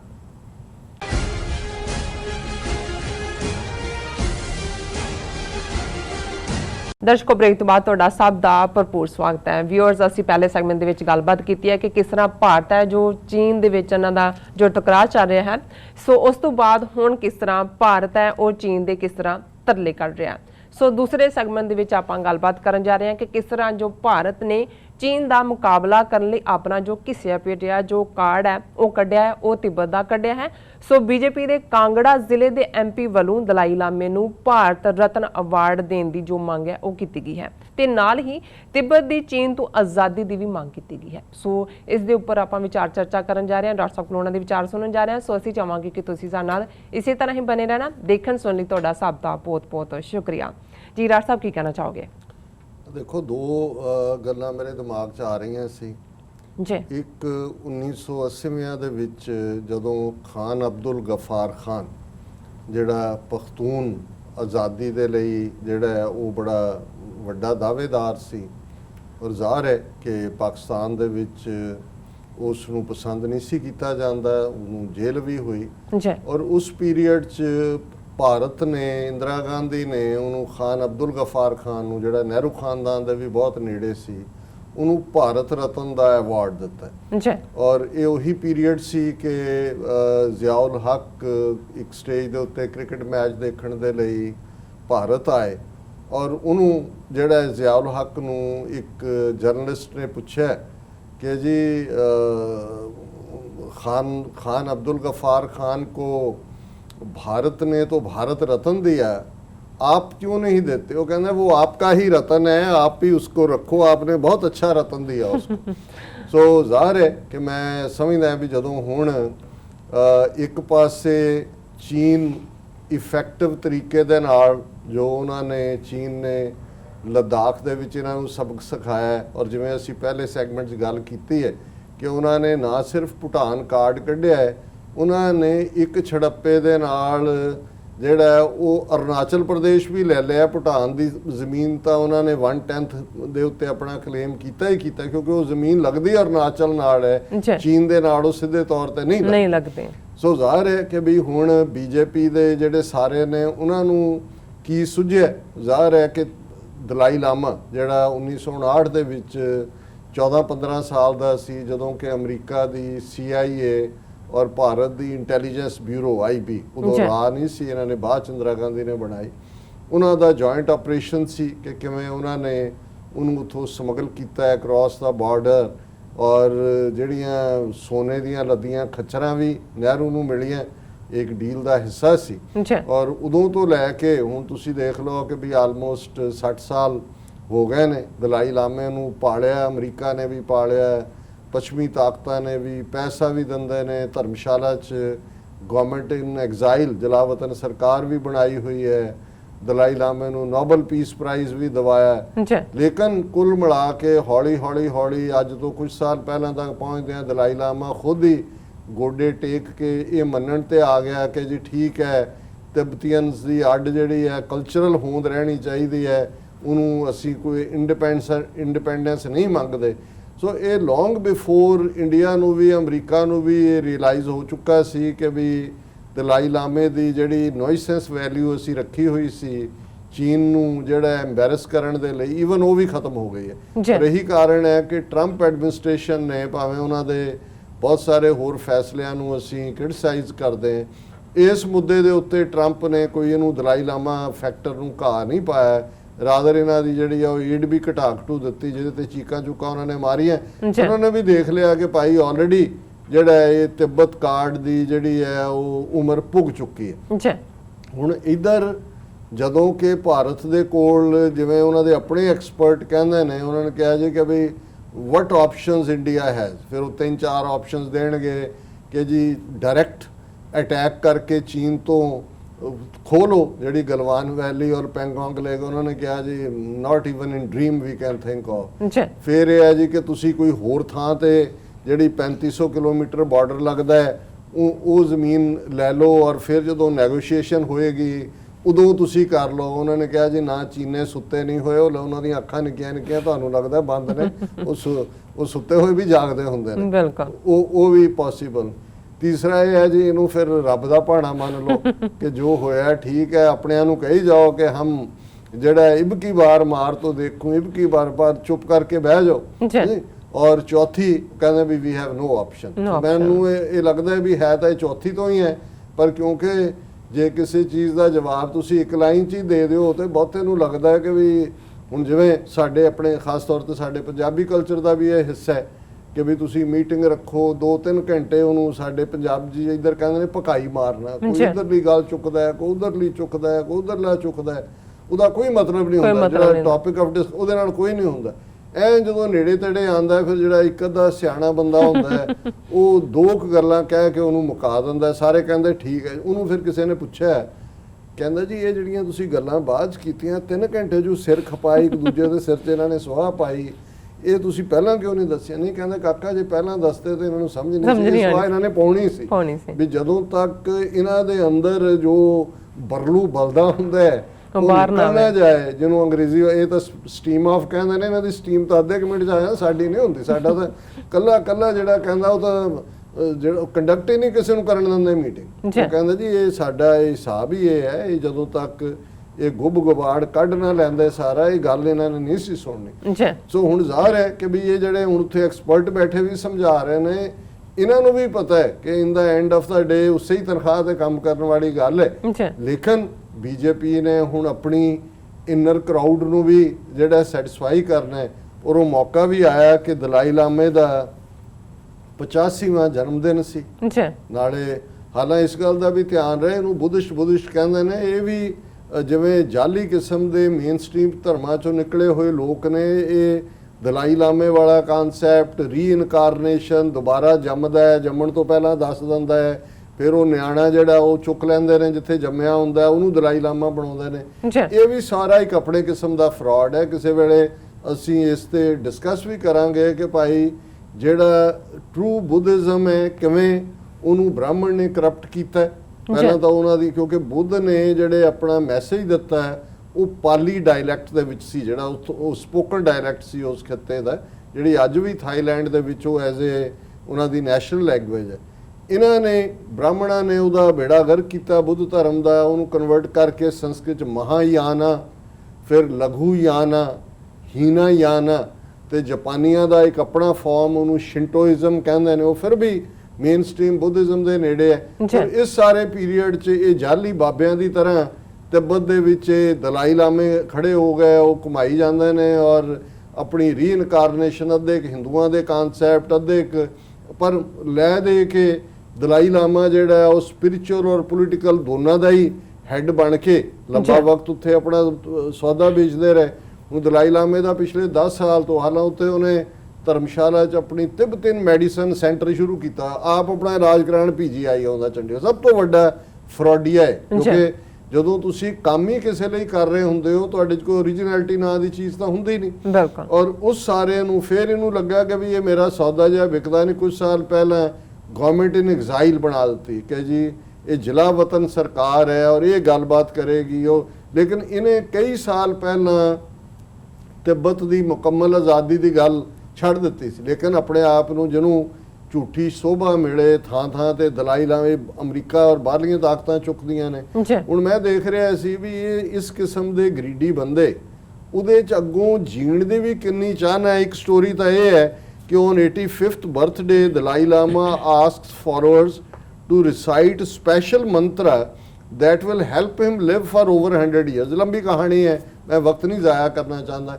ਉਹਨੇ ਇੱਕ ਉਹਨਾਂ ਦੀ ਡੀਟੀ ਦਾ ਨਾਂ ਲੈ ਕੇ ਕਿ ਮੈਨੂੰ ਉਹ ਸੁਪਨੇ 'ਚ ਆਈ, ਮੈਂ ਫਿਰ ਉਹ ਮੂਰਤੀ ਉੱਥੋਂ ਲੈ ਆਇਆ ਸਾਊਥ ਤਿੱਬਤ 'ਚੋਂ ਔਰ ਉਹ ਜਿਹੜੀ ਹੈ ਮੈਂ ਰੱਖੀ। ਉਹ ਕਦੇ ਕਦੇ ਉਹ ਮੂਰਤੀ ਮੇਰੇ ਤੇ ਮੁਸਕਰਾ ਵੀ ਦਿੰਦੀ ਹੈ ਔਰ ਮੇਰੇ ਨਾਲ ਗੱਲਾਂ ਕਰਦੀ ਹੈ ਜਿਵੇਂ ਇਹ ਰੱਬ ਦਾ ਅਵਤਾਰ ਹੁੰਦਾ ਹੈ। ਔਰ ਫਿਰ ਉਹਨੇ ਕਿਹਾ ਕਿ ਜੀ ਮੈਂ ਹੁਣ 85 ਸਾਲ ਦਾ ਹੈ, ਇਹ ਉਹਦਾ ਮੰਤਰ ਹੈ ਜਿਹੜੇ ਮੇਰੇ ਫਾਲੋਅਰ ਮੇਰਾ ਜਨਮ ਦਿਨ ਮਨਾ ਰਹੇ ਨੇ, ਜੇ ਉਹ ਬਾਹਰ ਨਹੀਂ ਆ ਸਕਦੇ ਘਰ ਬਹਿ ਕੇ ਮੰਤਰ ਪੜ੍ਹਨ ਤੇ ਮੈਂ 100 ਸਾਲ ਜੀ। ਇਹ ਦਲਾਈ ਲਾਮਾ ਹੈ, ਇਹ ਸਪਿਰਿਚੁਅਲ ਹੈਡ ਹੈ, ਇਹ ਐਮਿਸਰੀ ਆਫ ਪੀਸ ਹੈ ਜਾਂ ਫਲਾਣਾ। ਪਰ ਇਹ ਮੇਰਾ ਡਿਸਕਸ਼ਨ ਦਾ ਵਿਸ਼ਾ ਨਹੀਂ, ਇਹ ਤਾਂ ਮੈਂ ਇਹ ਦੱਸਣ ਲਈ ਮੈਂਸ਼ਨ ਕੀਤਾ ਹੈ ਕਿ ਇਹ ਕਿੰਨਾ ਹੌਲੋ ਬੰਦਾ ਹੈ। ਹੁਣ ਜ਼ਾਹਰ ਹੈ ਧਰਮਸ਼ਾਲਾ ਹਿਮਾਚਲ ਪ੍ਰਦੇਸ਼ ਦੀ ਸੈਕੰਡ ਕੈਪੀਟਲ ਹੈ, ਵਿੰਟਰ ਕੈਪੀਟਲ। ਸ਼ਿਮਲਾ ਜਿਹੜੀ ਆ ਉਹਦੀ ਸਮਰ ਕੈਪੀਟਲ ਹੈ। ਜਦੋਂ ਸ਼ਿਮਲਾ ਵਿੰਟਰ ਦੇ ਵਿੱਚ ਬਹੁਤ ਬਰਫ਼ ਹੁੰਦੀ ਹੈ ਤੇ ਧਰਮਸ਼ਾਲਾ 'ਚ ਜਿਹੜੀ ਹੈ ਉਹਨਾਂ ਦੀ ਸਟੇਟ ਅਸੈਂਬਲੀ ਦਾ ਸੈਸ਼ਨ ਵੀ ਹੁੰਦਾ ਹੈ। ਡਿਸਟ੍ਰਿਕਟ ਹੈੱਡਕੁਆਰਟਰ ਵੀ ਹੈ ਧਰਮਸ਼ਾਲਾ। ਔਰ ਧਰਮਸ਼ਾਲਾ ਲੋਅਰ ਧਰਮਸ਼ਾਲਾ ਤੋਂ 6 ਮੀਲ ਉੱਪਰ 6 ਜਾਂ 7 ਮੀਲ ਪਲੇਸ ਹੈ ਮੈਕਲੋਇਡਗੰਜ, ਅੰਗਰੇਜ਼ਾਂ ਦੇ ਨਾਲ ਜੁੜਿਆ ਹੋਇਆ। ਉੱਥੇ ਹੀ ਥਾਂ ਹੈ ਜਿੱਥੇ ਇਹਨਾਂ ਦਾ ਕਦੇ ਜਿਹੜਾ ਫਰਸੇਟਗੰਜ ਮੈਕਲੋਇਡਗੰਜ ਇਹ ਸਾਰੇ ਜਿਹੜੇ ਨੇ ਇੱਕ ਖੂਬਸੂਰਤ ਹਿਲਕ ਦੇ ਉੱਤੇ ਬਣੇ। ਔਰ ਦਲਾਈ ਲਾਮਾ ਔਰ ਉਹਦੇ ਥਾਊਜ਼ੈਂਡਸ ਆਫ ਫਾਲੋਅਰਸ ਜਿਹੜੇ ਨੇ ਉਹਨੂੰ ਅਪਰ ਧਰਮਸ਼ਾਲਾ ਕਹਿੰਦੇ ਨੇ, ਉੱਥੇ ਬੇਸਡ ਹੈ। ਗਵਰਨਮੈਂਟ ਇਨ ਐਗਜ਼ਾਈਲ ਵੀ ਹੈ, ਬੁੱਧਿਸਟ ਟੈਂਪਲ ਵੀ ਬਣਾਇਆ ਹੋਇਆ, ਦਲਾਈ ਲਾਮੇ ਦਾ ਪੈਲੇਸ ਹੈ ਔਰ ਲੋਕ ਜਿਹੜੇ ਵਿਜ਼ਿਟ ਕਰਦੇ ਨੇ। ਧਰਮਸ਼ਾਲਾ ਵੈਸੇ ਵੀ ਇੱਕ ਟੂਰਿਸਟ ਸਪਾਟ ਹੈ ਹਿਮਾਚਲ, ਸ਼ਿਮਲਾ, ਡਲਹੌਜ਼ੀ, ਚੰਬਾ, ਧਰਮਸ਼ਾਲਾ। ਹੁਣ ਉੱਥੇ ਦਲਾਈ ਲਾਮਾ ਬੈਠਾ ਹੋਇਆ ਔਰ ਜ਼ਾਹਰ ਹੈ ਕਿ ਇਹ ਜਿਹੜਾ ਮੈਕਲੋਇਡਗੰਜ ਹੈ ਅਪਰ ਧਰਮਸ਼ਾਲਾ, ਇਹ ਡਿਸਟ੍ਰਿਕਟ ਕਾਂਗੜਾ ਦਾ ਹੈੱਡਕੁਆਰਟਰ ਹੈ ਧਰਮਸ਼ਾਲਾ। ਸੋ ਡਿਸਟ੍ਰਿਕਟ ਕਾਂਗੜਾ ਦਾ ਮੈਂਬਰ ਪਾਰਲੀਮੈਂਟ ਜਿਹੜਾ ਉਹਨੇ ਕੱਲ ਇਹਦੇ ਜਨਮ ਦਿਨ ਦੇ ਮੌਕੇ ਤੇ ਉਹਦਾ ਨਾਮ ਕਿਸ਼ਨ ਕਪੂਰ ਹੈ ਔਰ ਇਹ ਖਬਰ ਦੀ ਹੈਡਲਾਈਨ ਹੈ Kangra MP for Bharat Ratna to Dalai Lama says China should free Tibet. ਔਰ ਉਹਨੇ ਮੰਗ ਕੀਤੀ ਹੈ ਕਿ ਦਲਾਈ ਲਾਮੇ ਨੂੰ ਭਾਰਤ ਦਾ highest civilian award, Bharat Ratna highest civilian award ਹੈ ਜਿਹੜਾ ਦਿੱਤਾ ਜਾਂਦਾ ਹੈ। ਉਹ ਬੜਾ ਰੇਅਰ, ਇੰਦਰਾ ਗਾਂਧੀ ਨੇ ਤਾਂ ਆਪਣੇ ਜਿੰਦੇ ਜੀ ਲੈ ਲਿਆ ਸੀ ਆਪਣੇ ਨਾਂ ਨਾਲ, ਜਿਹੜਾ ਸ਼ਾਇਦ ਜਿਹੜਾ 1971 ਦੀ ਜਿਹੜੀ ਹੈ ਬੰਗਲਾਦੇਸ਼ ਬਣਾਉਣ ਤੋਂ ਬਾਅਦ ਉਦੋਂ ਹੀ ਲੈ ਲਿਆ ਸੀ ਜਾਂ 84 ਤੋਂ ਬਾਅਦ ਲਿਆ। ਪਰ ਮੈਨੂੰ ਇੰਨਾ ਹੈ ਕਿ ਇਹਨੂੰ ਜਿਉਂਦਾ ਜੀ ਲੈ ਲਿਆ ਸੀ। ਇਸੇ ਤਰ੍ਹਾਂ ਜਿਹੜਾ ਹੁਣ ਜਿਹੜਾ ਸਿੱਖਾਂ ਦਾ ਕਾਤਲ ਔਰ RSS ਦਾ ਆਈਡੀਆਲੋਗ ਸੀ ਨਾਨਾ ਜੀ ਦੇਸ਼ਮੁਖ, ਉਹਨੂੰ ਦਿੱਤਾ ਗਿਆ, ਜਾਂ ਜਿਵੇਂ ਮੈਂ ਕਿਹਾ ਖਾਨ ਅਬਦੁਲ ਗਫਾਰ ਖਾਨ ਨੂੰ ਭਾਰਤ ਰਤਨ ਦਿੱਤਾ। ਹੁਣ ਇਹ ਜਿਹੜਾ ਇਹਨਾਂ ਦਾ MP ਆ ਉਹ ਇਹ ਮੰਗ ਕਰ ਰਿਹਾ ਹੈ ਕਿ ਭਾਈ ਇਹ ਗਿਫਟ ਦਿਓ ਦਲਾਈ ਲਾਮੇ ਨੂੰ 85ਵੇਂ ਉਹਦੇ ਜਨਮ ਦਿਨ ਦੇ ਮੌਕੇ ਤੇ, ਕਿਉਂਕਿ ਉਹਨੇ ਜਿਹੜਾ ਇਹ ਸਾਡੇ ਲਈ ਬੜੇ ਮਾਣ ਦੀ ਗੱਲ ਹੈ ਕਿ ਉਹ ਸਾਡੇ ਸ਼ਹਿਰ, ਸਾਡੀ ਸਟੇਟ, ਸਾਡੇ ਜ਼ਿਲ੍ਹੇ ਦੇ ਵਿੱਚ ਮੇਰੀ ਕਨਸਟੀਚੁਐਂਸੀ 'ਚ ਹੈ ਔਰ supporting the demand for a complete independence of Tibet. Kapoor said the way China has taken over it through excesses is unfortunate. उन्होंने कहा जी ना सिर्फ इनू भारत रतन दिओ और लेकिन इस दे नाल जिहड़ा है ये उन्हां नू जिहड़ा है तिब्बत आज़ाद करन दी मंग भी करो। China should come forward to resolve the border dispute without violence like a good neighbor and hand over Tibet to the Dalai Lama ਕਿ ਜੀ ਇਹ ਦਲਾਈ ਲਾਮਾ ਨੂੰ ਤਿੱਬਤ ਦੇ ਦਿਓ। ਜੋ ਮੈਨੂੰ ਇਸ ਤੋਂ ਖਿਆਲ ਆਇਆ, ਇੱਕ ਪੰਜਾਬੀ ਦੇ ਸ਼ਾਇਰ ਅਜੀਤ ਅਖਬਾਰ ਦੇ ਵਿੱਚ ਡੰਗ ਤੇ ਚੋਭਾਂ ਕਾਲਮ ਲਿਖਦੇ ਹੁੰਦੇ ਸੀ। ਉਦੋਂ ਸੰਤ ਫਤਿਹ ਸਿੰਘ ਨੇ ਜਿਹੜਾ ਇੱਕ ਫਰੋਡੀਆ ਸੀ ਆਪਣੇ ਕਿਸਮ ਦਾ, ਚੰਡੀਗੜ੍ਹ ਔਰ ਪੰਜਾਬੀ ਸਪੀਕਿੰਗ ਜਿਹੜੇ ਏਰੀਆ ਲੈਣ ਲਈ ਵਰਤ ਰੱਖ ਦਿੱਤਾ ਫਾਸਟ, ਔਰ ਫਿਰ ਕਿਹਾ ਜੀ ਮੈਂ ਸੜ ਕੇ ਮਰ ਜਾਵਾਂਗਾ। ਤੇ ਉਹ ਡੰਗ ਤੇ ਚੋਭਾਂ ਦੇ ਥੱਲੇ ਉਹ ਜਿਹੜੇ ਨੇ ਲਿਖਦੇ ਹੁੰਦੇ ਸੀ ਸ਼ਾਇਰ। ਸੋ ਉਹਨਾਂ ਨੇ ਇੱਕ ਕਪਲੇਟ ਲਿਖਿਆ, ਉਹਨਾਂ ਨੇ ਕਿਹਾ ਨਹੀਂ, ਇਹ ਸੰਤ ਫਤਿਹ ਸਿੰਘ ਨੂੰ ਧਮਕੀਆਂ ਦੇ ਕੇ ਮਰਨ ਵਰਤ ਰੱਖ ਕੇ ਇਵੇਂ ਕਰਨ ਦੀ ਲੋੜ ਨਹੀਂ ਹੈ। ਉਹ ਇੰਦਰਾ ਗਾਂਧੀ ਨੂੰ ਇੱਕ ਚਿੱਠੀ ਲਿਖੇ, ਔਰ ਚਿੱਠੀ ਦੇ ਵਿੱਚ ਇਹ ਲਿਖੇ ਉਹਨੇ ਕਿਹਾ ਮੈਂ ਦੱਸ ਦੇਣਾ ਉਹਦਾ ਮੈਟਰ ਚਿੱਠੀ ਦਾ ਕੀ ਹੋਏ। ਇਹ ਲਿਖੇ ਕਿ ਸੁਣ ਇੰਦਰਾ ਬੱਚੀਏ ਸਾਡੀਏ ਨਹੀਂ, ਗੱਲ ਸੰਤਾਂ ਦੀ ਸੁਣੀ ਧਿਆਨ ਲਾ ਕੇ, ਚੰਡੀਗੜ੍ਹ ਤੋਂ ਸਾਨੂੰ ਇਉਂ ਦੇ ਦੇ ਦਿੰਦਾ ਜਿਉਂ ਪਨਵਾੜੀ ਹੈ ਪਾਨ ਲਾ ਕੇ, ਬਹੁਤਾ ਸੰਤਾਂ ਨੂੰ ਨਹੀਂ ਸਤਾਈਦਾ ਨਹੀਂ, ਅਸੀਂ ਦੱਸ ਵੀ ਦਿਆਂਗੇ ਜਾਨ ਲਾ ਕੇ, ਅੱਗੇ ਹਾਲ ਤੂੰ ਅਸਾਂ ਦਾ ਵੇਖਿਆ ਨਹੀਂ, ਜਾਨ ਅਸਾਂ ਬਚਾਈ ਸੀ ਆਨ ਲਾ ਕੇ। ਕਿਉਂਕਿ ਉਸ ਤੋਂ ਪਹਿਲਾਂ ਵੀ ਫਤਿਹ ਸਿੰਘ ਨੇ ਵਰਤ ਰੱਖ ਕੇ ਛੱਡੇ ਹੋਏ ਸੀ। ਉਹਨੇ ਕਿਹਾ ਕਿ ਭਾਈ ਤੂੰ ਦੇਖ ਅਸੀਂ ਪਹਿਲਾਂ ਵੀ ਕਿਵੇਂ ਆਪਣੀ ਜਾਨ ਬਚਾਈ ਸੀ, ਹੁਣ ਤੂੰ ਸਾਨੂੰ ਇਵੇਂ ਹੀ ਦੇ ਦੇ ਜਿਵੇਂ ਕਿ ਪਨਵਾੜੀ ਪਾਨ ਲਾ ਕੇ ਦਿੰਦਾ। ਮੈਂ ਜਦੋਂ ਇਹ ਕਪੂਰ ਦਾ ਕਿਹਾ ਕਿ ਚਾਈਨਾ ਜਿਹੜਾ ਹੈ ਉਹ ਤਿੱਬਤ ਨੂੰ ਜਿਹੜਾ ਹੈ ਉਹ ਬਿਲਕੁਲ ਹੁਣ ਜਸਟਿਸ ਕਰੇ ਔਰ ਦਲਾਈ ਲਾਮੇ ਦੇ ਹਵਾਲੇ ਕਰ ਦੇ। ਸੋ ਮੈਂ ਕਿਹਾ ਕਿ ਵੀ ਦਲਾਈ ਲਾਮਾ ਤੁਹਾਡਾ ਹੀ ਰਤਨ ਬਣਾਇਆ ਸੀ, ਹੈ ਤਾਂ ਉਹ ਗੁੱਦੜ ਸੀ, ਗੁੱਦੜ ਨੂੰ ਤੁਸੀਂ ਰਤਨ ਕਿਹਾ। 60 ਸਾਲ ਤੁਸੀਂ ਉਹਨੂੰ ਪਾਲਿਆ, ਚੰਗਾ ਭਲਾ ਪਲਿਆ ਪਲਾਇਆ, ਪੂਰਾ ਮੋਟੇ ਸੂਰ ਦੀ ਤਰ੍ਹਾਂ ਫਿੱਟਿਆ ਹੋਇਆ, ਪਰ ਅਜੇ ਵੀ ਕਹਿੰਦਾ ਮੇਰੇ ਲਈ ਮੰਤਰ ਪੜੋ ਕਿ ਮੈਂ 100 ਸਾਲ ਜਿਉਣਾ। ਤੇ ਬਾਕੀ ਚੀਨ ਨੇ ਪਰ ਆਪਣੇ ਵੱਲੋਂ ਇਹ ਤੁਸੀਂ ਦੇਖੋ, ਉਹਨਾਂ ਨੇ ਕਿਹਾ ਜੀ ਤੁਸੀਂ ਪਠਾਨ ਕਾਰਡ ਕੱਢਿਆ, ਦੇਖੋ ਅਸੀਂ ਦਲਾਈ ਲਾਮੇ ਨੂੰ ਵਾਪਸ ਲੈ ਆਂਦਾ। ਸੋ ਇਹ ਇਸ ਕਿਸਮ ਦਾ ਇਹ ਫਾਰ ਇਨਰ ਆਡੀਅੰਸ ਭਾਵੇਂ ਇਹਨਾਂ ਨੂੰ ਕੋਈ ਸਰਵ ਕਰੇ, ਕਿਉਂਕਿ ਉਸ ਖਿੱਤੇ ਦੇ ਲੋਕ ਜਿਹੜੇ ਬ੍ਰਾਹਮਣਵਾਦੀ ਚਾਰਟ ਦੇ ਉੱਤੇ ਲੱਗੇ ਹੋਏ ਨੇ ਪਿਛਲੇ 4000 ਸਾਲ ਚੋਂ, ਜਿਹੜੇ ਸਰਜੀਕਲ ਸਟ੍ਰਾਈਕ ਨੂੰ ਬਾਏ ਕਰ ਸਕਦੇ ਨੇ, ਜਿਹੜਾ ਮੋਦੀ 250 ਮੀਲ ਦੂਰ ਲੇਹ ਤੋਂ ਜਿਹੜਾ ਹੈ ਉਹ ਖਾਲੀ ਬਿਸਤਰਿਆਂ ਦੇ ਉੱਤੇ ਬੰਦੇ ਬਿਠਾ ਕੇ, ਉਹ ਵੀ ਕਈਆਂ ਨੇ ਕਿਹਾ ਵੀ ਉਹ ਵੀ ਬੰਦੇ ਇਹਨਾਂ ਨੇ ਤਨਖਾਹ ਤੇ ਬਿਠਾਏ ਹੋਣੇ ਨੇ, ਉਹ ਮਰੀਜ਼ ਮਰੂਜ਼ ਕੋਈ ਨਹੀਂ ਹੈਗੇ, ਕੋਈ ਇਕਵਿਪਮੈਂਟ ਨਹੀਂ ਨਜ਼ਰ ਆਇਆ, ਕੋਈ ਲੱਗਦੇ ਹੀ ਨਹੀਂ ਬਿਮਾਰ ਨੇ। ਤੇ ਜੇ ਉੱਥੇ ਕਿਹਾ ਕਿ ਜੀ ਮੋਦੀ ਜੀ ਨੇ ਬਹਾਦਰੀ, ਜਦ ਦੇਖੋ ਕੈਸੇ फ्रंट पे जाके लड़े, जेडे बेचारे 20 मासूम मरवाते हमने अंदर घुस के मारा।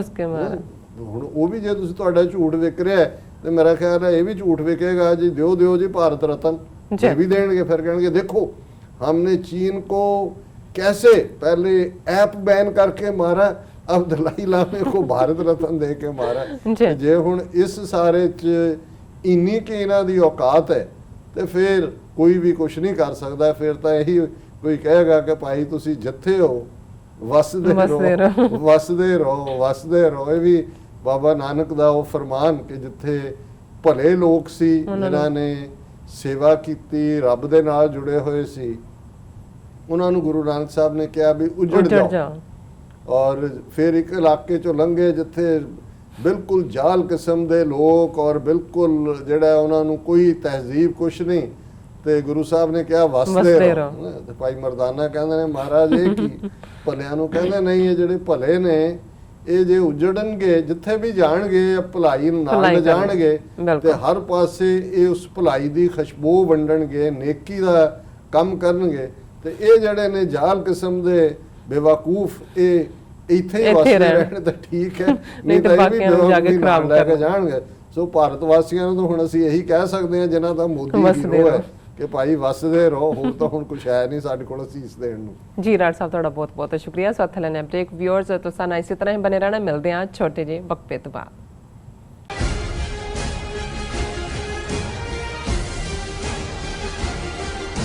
Viewers welcome back in our program. So third ਵਾਲੇ ਸੈਗਮੈਂਟ ਦੇ ਵਿੱਚ ਆਪਾਂ ਗੱਲਬਾਤ ਕਰਨ ਜਾ ਰਹੇ ਹਾਂ ਕਿ ਕਿਸ ਤਰ੍ਹਾਂ ਜਦੋਂ ਤੋਂ ਲੱਦਾਖ ਵਿੱਚ ਚੀਨ ਭਾਰਤ ਟਕਰਾਅ ਚੱਲ ਰਿਹਾ ਹੈ, ਸੋ ਕਸ਼ਮੀਰੀਆਂ ਦੀਆਂ ਜਿਹੜੀਆਂ ਮੁੱਖ ਪਾਰਟੀਆਂ ਨੇ ਉਹਨਾਂ ਨੇ ਚੁੱਪ ਤਾਰੀ ਹੋਈ ਹੈ। ਇਸ ਨੂੰ ਲੈ ਕੇ ਜੋ ਦਿੱਲੀ ਦੀ ਮੋਦੀ ਸਰਕਾਰ ਹੈ ਉਹ ਕਾਫੀ ਪਰੇਸ਼ਾਨ ਹੈ। ਦੂਸਰੇ ਪਾਸੇ ਭਾਰਤ ਵੱਲੋਂ ਗਿਲਗਿਤ ਬਲਤਿਸਤਾਨ ਦਾ ਰੋਲਾ ਹੈ ਉਹ ਉੱਚੀ ਸੁਰ ਵਿੱਚ ਪਾਇਆ ਜਾ ਰਿਹਾ ਹੈ। ਇਸ ਉੱਪਰ ਆਪਾਂ ਗੱਲਬਾਤ ਕਰਨ ਜਾ ਰਹੇ ਹਾਂ। ਸੋ ਅਸੀਂ ਚਾਹਾਂਗੇ ਕਿ ਤੁਸੀਂ ਸਾਡੇ ਨਾਲ ਇਸੇ ਤਰ੍ਹਾਂ ਹੀ ਬਨੇ ਰਹਿਣਾ। ਦੇਖਣ ਸੁਣਨ ਲਈ ਤੁਹਾਡਾ ਸਭ ਦਾ ਬਹੁਤ ਬਹੁਤ ਸ਼ੁਕਰੀਆ। ਜੀ ਡਾਕਟਰ ਸਾਹਿਬ ਕੀ ਵਿਚਾਰਾਂ ਨੇ? ਦੇਖੋ ਅਸੀਂ ਪਹਿਲੇ ਸੈਗਮੈਂਟ 'ਚ ਵੀ ਇਸ ਗੱਲ ਦੇ ਉੱਤੇ ਥੋੜ੍ਹਾ ਜਿਹਾ ਟੱਚ ਕੀਤਾ ਸੀ ਇਸ ਇਸ਼ੂ ਨੂੰ। ਕਿ ਜੇ ਭਾਰਤ 5 ਅਗਸਤ 2019 ਨੂੰ ਆਈਨੀ ਗੁੰਡਾਗਰਦੀ ਨਾ ਕਰਦਾ, ਜੰਮੂ ਕਸ਼ਮੀਰ ਦਾ ਸਟੇਟਸ ਨਾ ਤੋੜਦਾ, ਆਰਟੀਕਲ 370 ਉਹਦੇ ਸਟੇਟਹੁੱਡ ਨੂੰ ਹੀ ਖਤਮ ਨਾ ਕਰਦਾ, ਅੱਛਾ, ਤੇ ਇਹ ਜਿਹੜੀ ਸਿਚੁਏਸ਼ਨ ਅੱਜ ਬਣੀ ਹੋਈ ਹੈ, ਚਾਰ ਚਫੇਰਿਓਂ ਜੁੱਤੀਆਂ ਵਰ ਰਹੀਆਂ ਨੇ ਗੁਆਂਢੀ ਦੇਸ਼ਾਂ ਵੱਲੋਂ, ਨੇਪਾਲ ਵੀ ਹੱਥ ਚੋਂ ਨਿਕਲਿਆ, ਸ੍ਰੀਲੰਕਾ ਵੀ ਨਿਕਲਿਆ, ਈਵਨ ਬੰਗਲਾਦੇਸ਼ ਨੇ ਵੀ ਕੋਈ ਸਟੇਟਮੈਂਟ ਇੰਡੀਆ ਦੇ ਹੱਕ 'ਚ ਨਹੀਂ ਦਿੱਤੀ। ਦੁਨੀਆ 'ਚ ਕਿਤੇ ਵੀ ਸ਼ੋਲਜਰਸ ਮਰਿਆਂ ਲਈ ਅਫਸੋਸ ਦਾ ਇਜ਼ਹਾਰ ਕੀਤਾ, ਹਰ ਕੋਈ ਕਰਦਾ, ਕਿਤੇ ਵੀ ਕੋਈ ਮਾਰਿਆ ਜਾਂਦਾ, ਲੇਕਿਨ ਇੱਕ ਵੀ ਜਿਹੜੀ ਹੈ ਸਟੇਟਮੈਂਟ ਆਫ ਸਪੋਰਟ ਇੰਡੀਆ ਦੇ ਹੱਕ 'ਚ ਨਹੀਂ ਆਈ ਹੈ। ਇਹ ਸਾਰਾ ਜਿਹੜੇ ਮਜ਼ਲੂਮ ਕਸ਼ਮੀਰੀ ਜਿਨ੍ਹਾਂ ਦੇ ਉੱਤੇ ਜ਼ੁਲਮ ਚੱਲ ਰਿਹਾ ਹੈ, ਔਰ ਪਿਛਲੇ ਲਗਭਗ 6 ਮਹੀਨੇ 'ਚ ਇਹਨਾਂ ਦੇ ਆਪਣੇ ਕਹਿਣ ਮੁਤਾਬਕ 70% ਜ਼ਿਆਦਾ ਨੌਜਵਾਨ ਇਹਨਾਂ ਨੇ ਝੂਠੇ ਪੁਲਿਸ ਮੁਕਾਬਲੇ 'ਚ ਮਾਰੇ ਨੇ। ਰੋਜ਼ਾਨਾ ਖਬਰਾਂ ਹੁੰਦੀਆਂ ਜੀ ਫਲਾਂ ਪੁਲਿਸ ਮੁਕਾਬਲਾ, ਢਿਮਕਾ ਪੁਲਿਸ ਮੁਕਾਬਲਾ, ਔਰ ਅਸੀਂ ਕਿਉਂਕਿ ਪੰਜਾਬ 'ਚ ਦੇਖਿਆ ਹੋਇਆ ਕਿ ਕੀ ਇਹਨਾਂ ਨੇ ਕੀਤਾ 4 ਦਹਾਈਆਂ 'ਚ, ਇਹ ਉੱਥੋਂ ਜਿਹੜੀ ਹੈ ਯੂਥ ਦੀ ਬਿਲਕੁਲ ਜਿਹੜਾ ਉਹਨਾਂ ਨੂੰ ਲਿਕੁਇਡੇਟ ਕਰ ਰਹੇ ਨੇ, ਐਲੀਮੀਨੇਟ ਕਰ ਰਹੇ ਨੇ।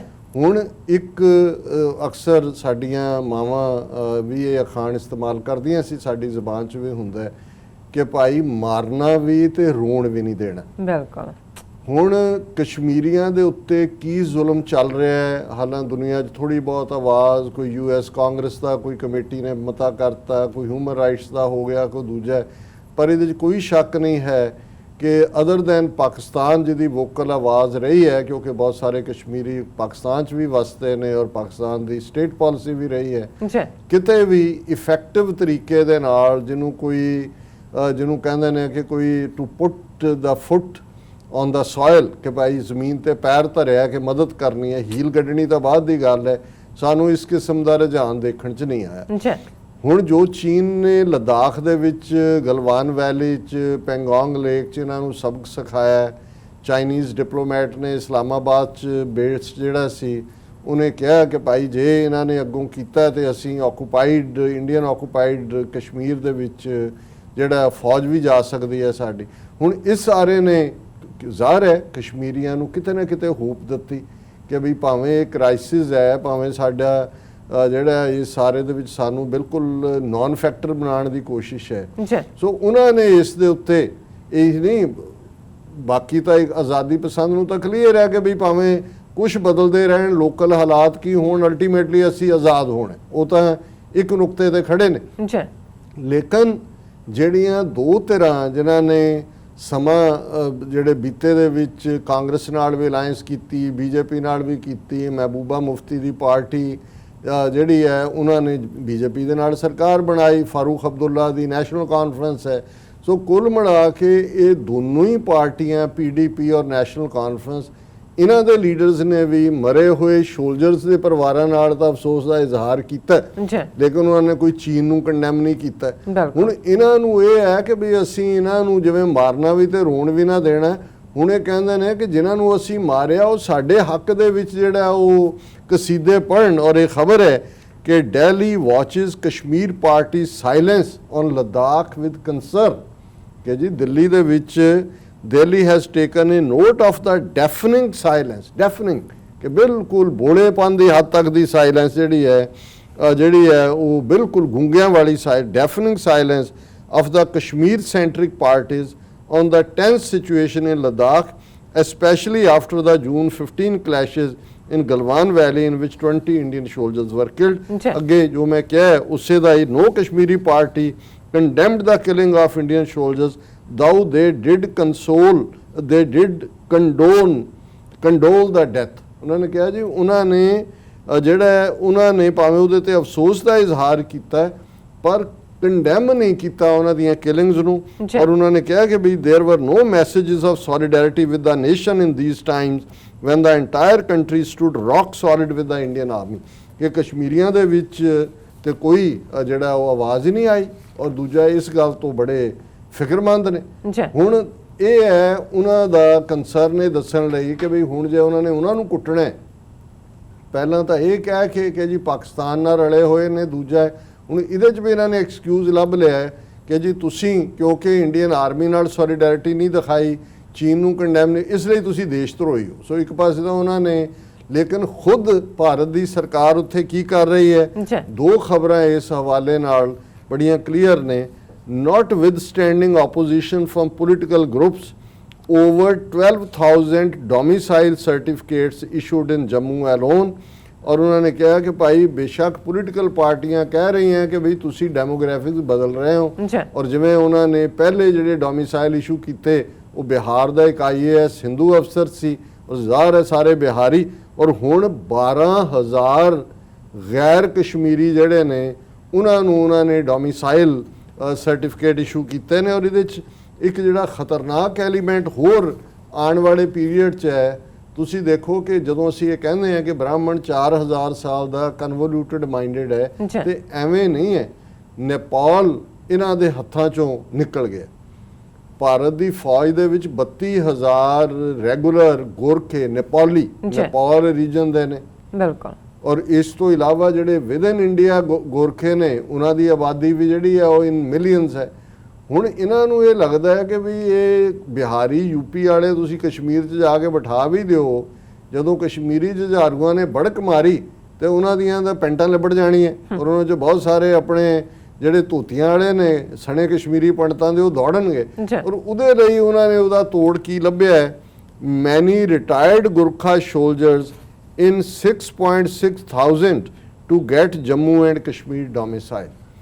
ਜਿਹੜੇ 6,500 ਦੇ ਕਰੀਬ ਨੂੰ ਇਹ ਡੋਮਿਸਾਈਲ ਦੇ ਰਹੇ ਨੇ, ਉਹਨਾਂ 'ਚੋਂ ਬਹੁਤ ਸਾਰੇ ਜਿਹੜੇ ਫੌਜ 'ਚੋਂ ਰਿਟਾਇਰ ਗੋਰਖਾ ਸਿਪਾਹੀ ਨੇ ਗੋਰਖੇ ਨੇ, ਉਹਨਾਂ ਨੂੰ ਹੋ ਰਿਹਾ ਕਿ the past 1 week since Jammu and Kashmir administration started issuing domicile certificates, over 6,600 applicants, majority of them retired soldiers and officers from Gurkha community, have got the document that allows them to buy property and apply for jobs in Union Territory। ਹੁਣ ਇਹ 6,500 ਦੇ ਕਰੀਬ ਗੋਰਖਾ ਸਿਪਾਹੀ ਨੇ, ਉਹਨਾਂ ਦੇ ਪਰਿਵਾਰ ਨੇ, ਜਿਨ੍ਹਾਂ ਨੂੰ ਜਿਹੜਾ ਉਹਨਾਂ ਨੇ ਇਸ਼ੂ ਕੀਤਾ ਕਿ ਉਹ ਹੁਣ ਕਸ਼ਮੀਰ ਦੇ ਵਿੱਚ ਰਹਿ ਸਕਦੇ ਨੇ। ਉਹਨੇ ਕਿਹਾ ਕਿ ਇੱਕ ਕਹਿ ਰਿਹਾ ਕਿ ਇਨ ਮਾਈ ਤਹਿਸੀਲ alone nearly there are 2,500 from Gurkha community who had served in the Indian Army and their families who got domicile। There are quite a few from the Valmiki community also।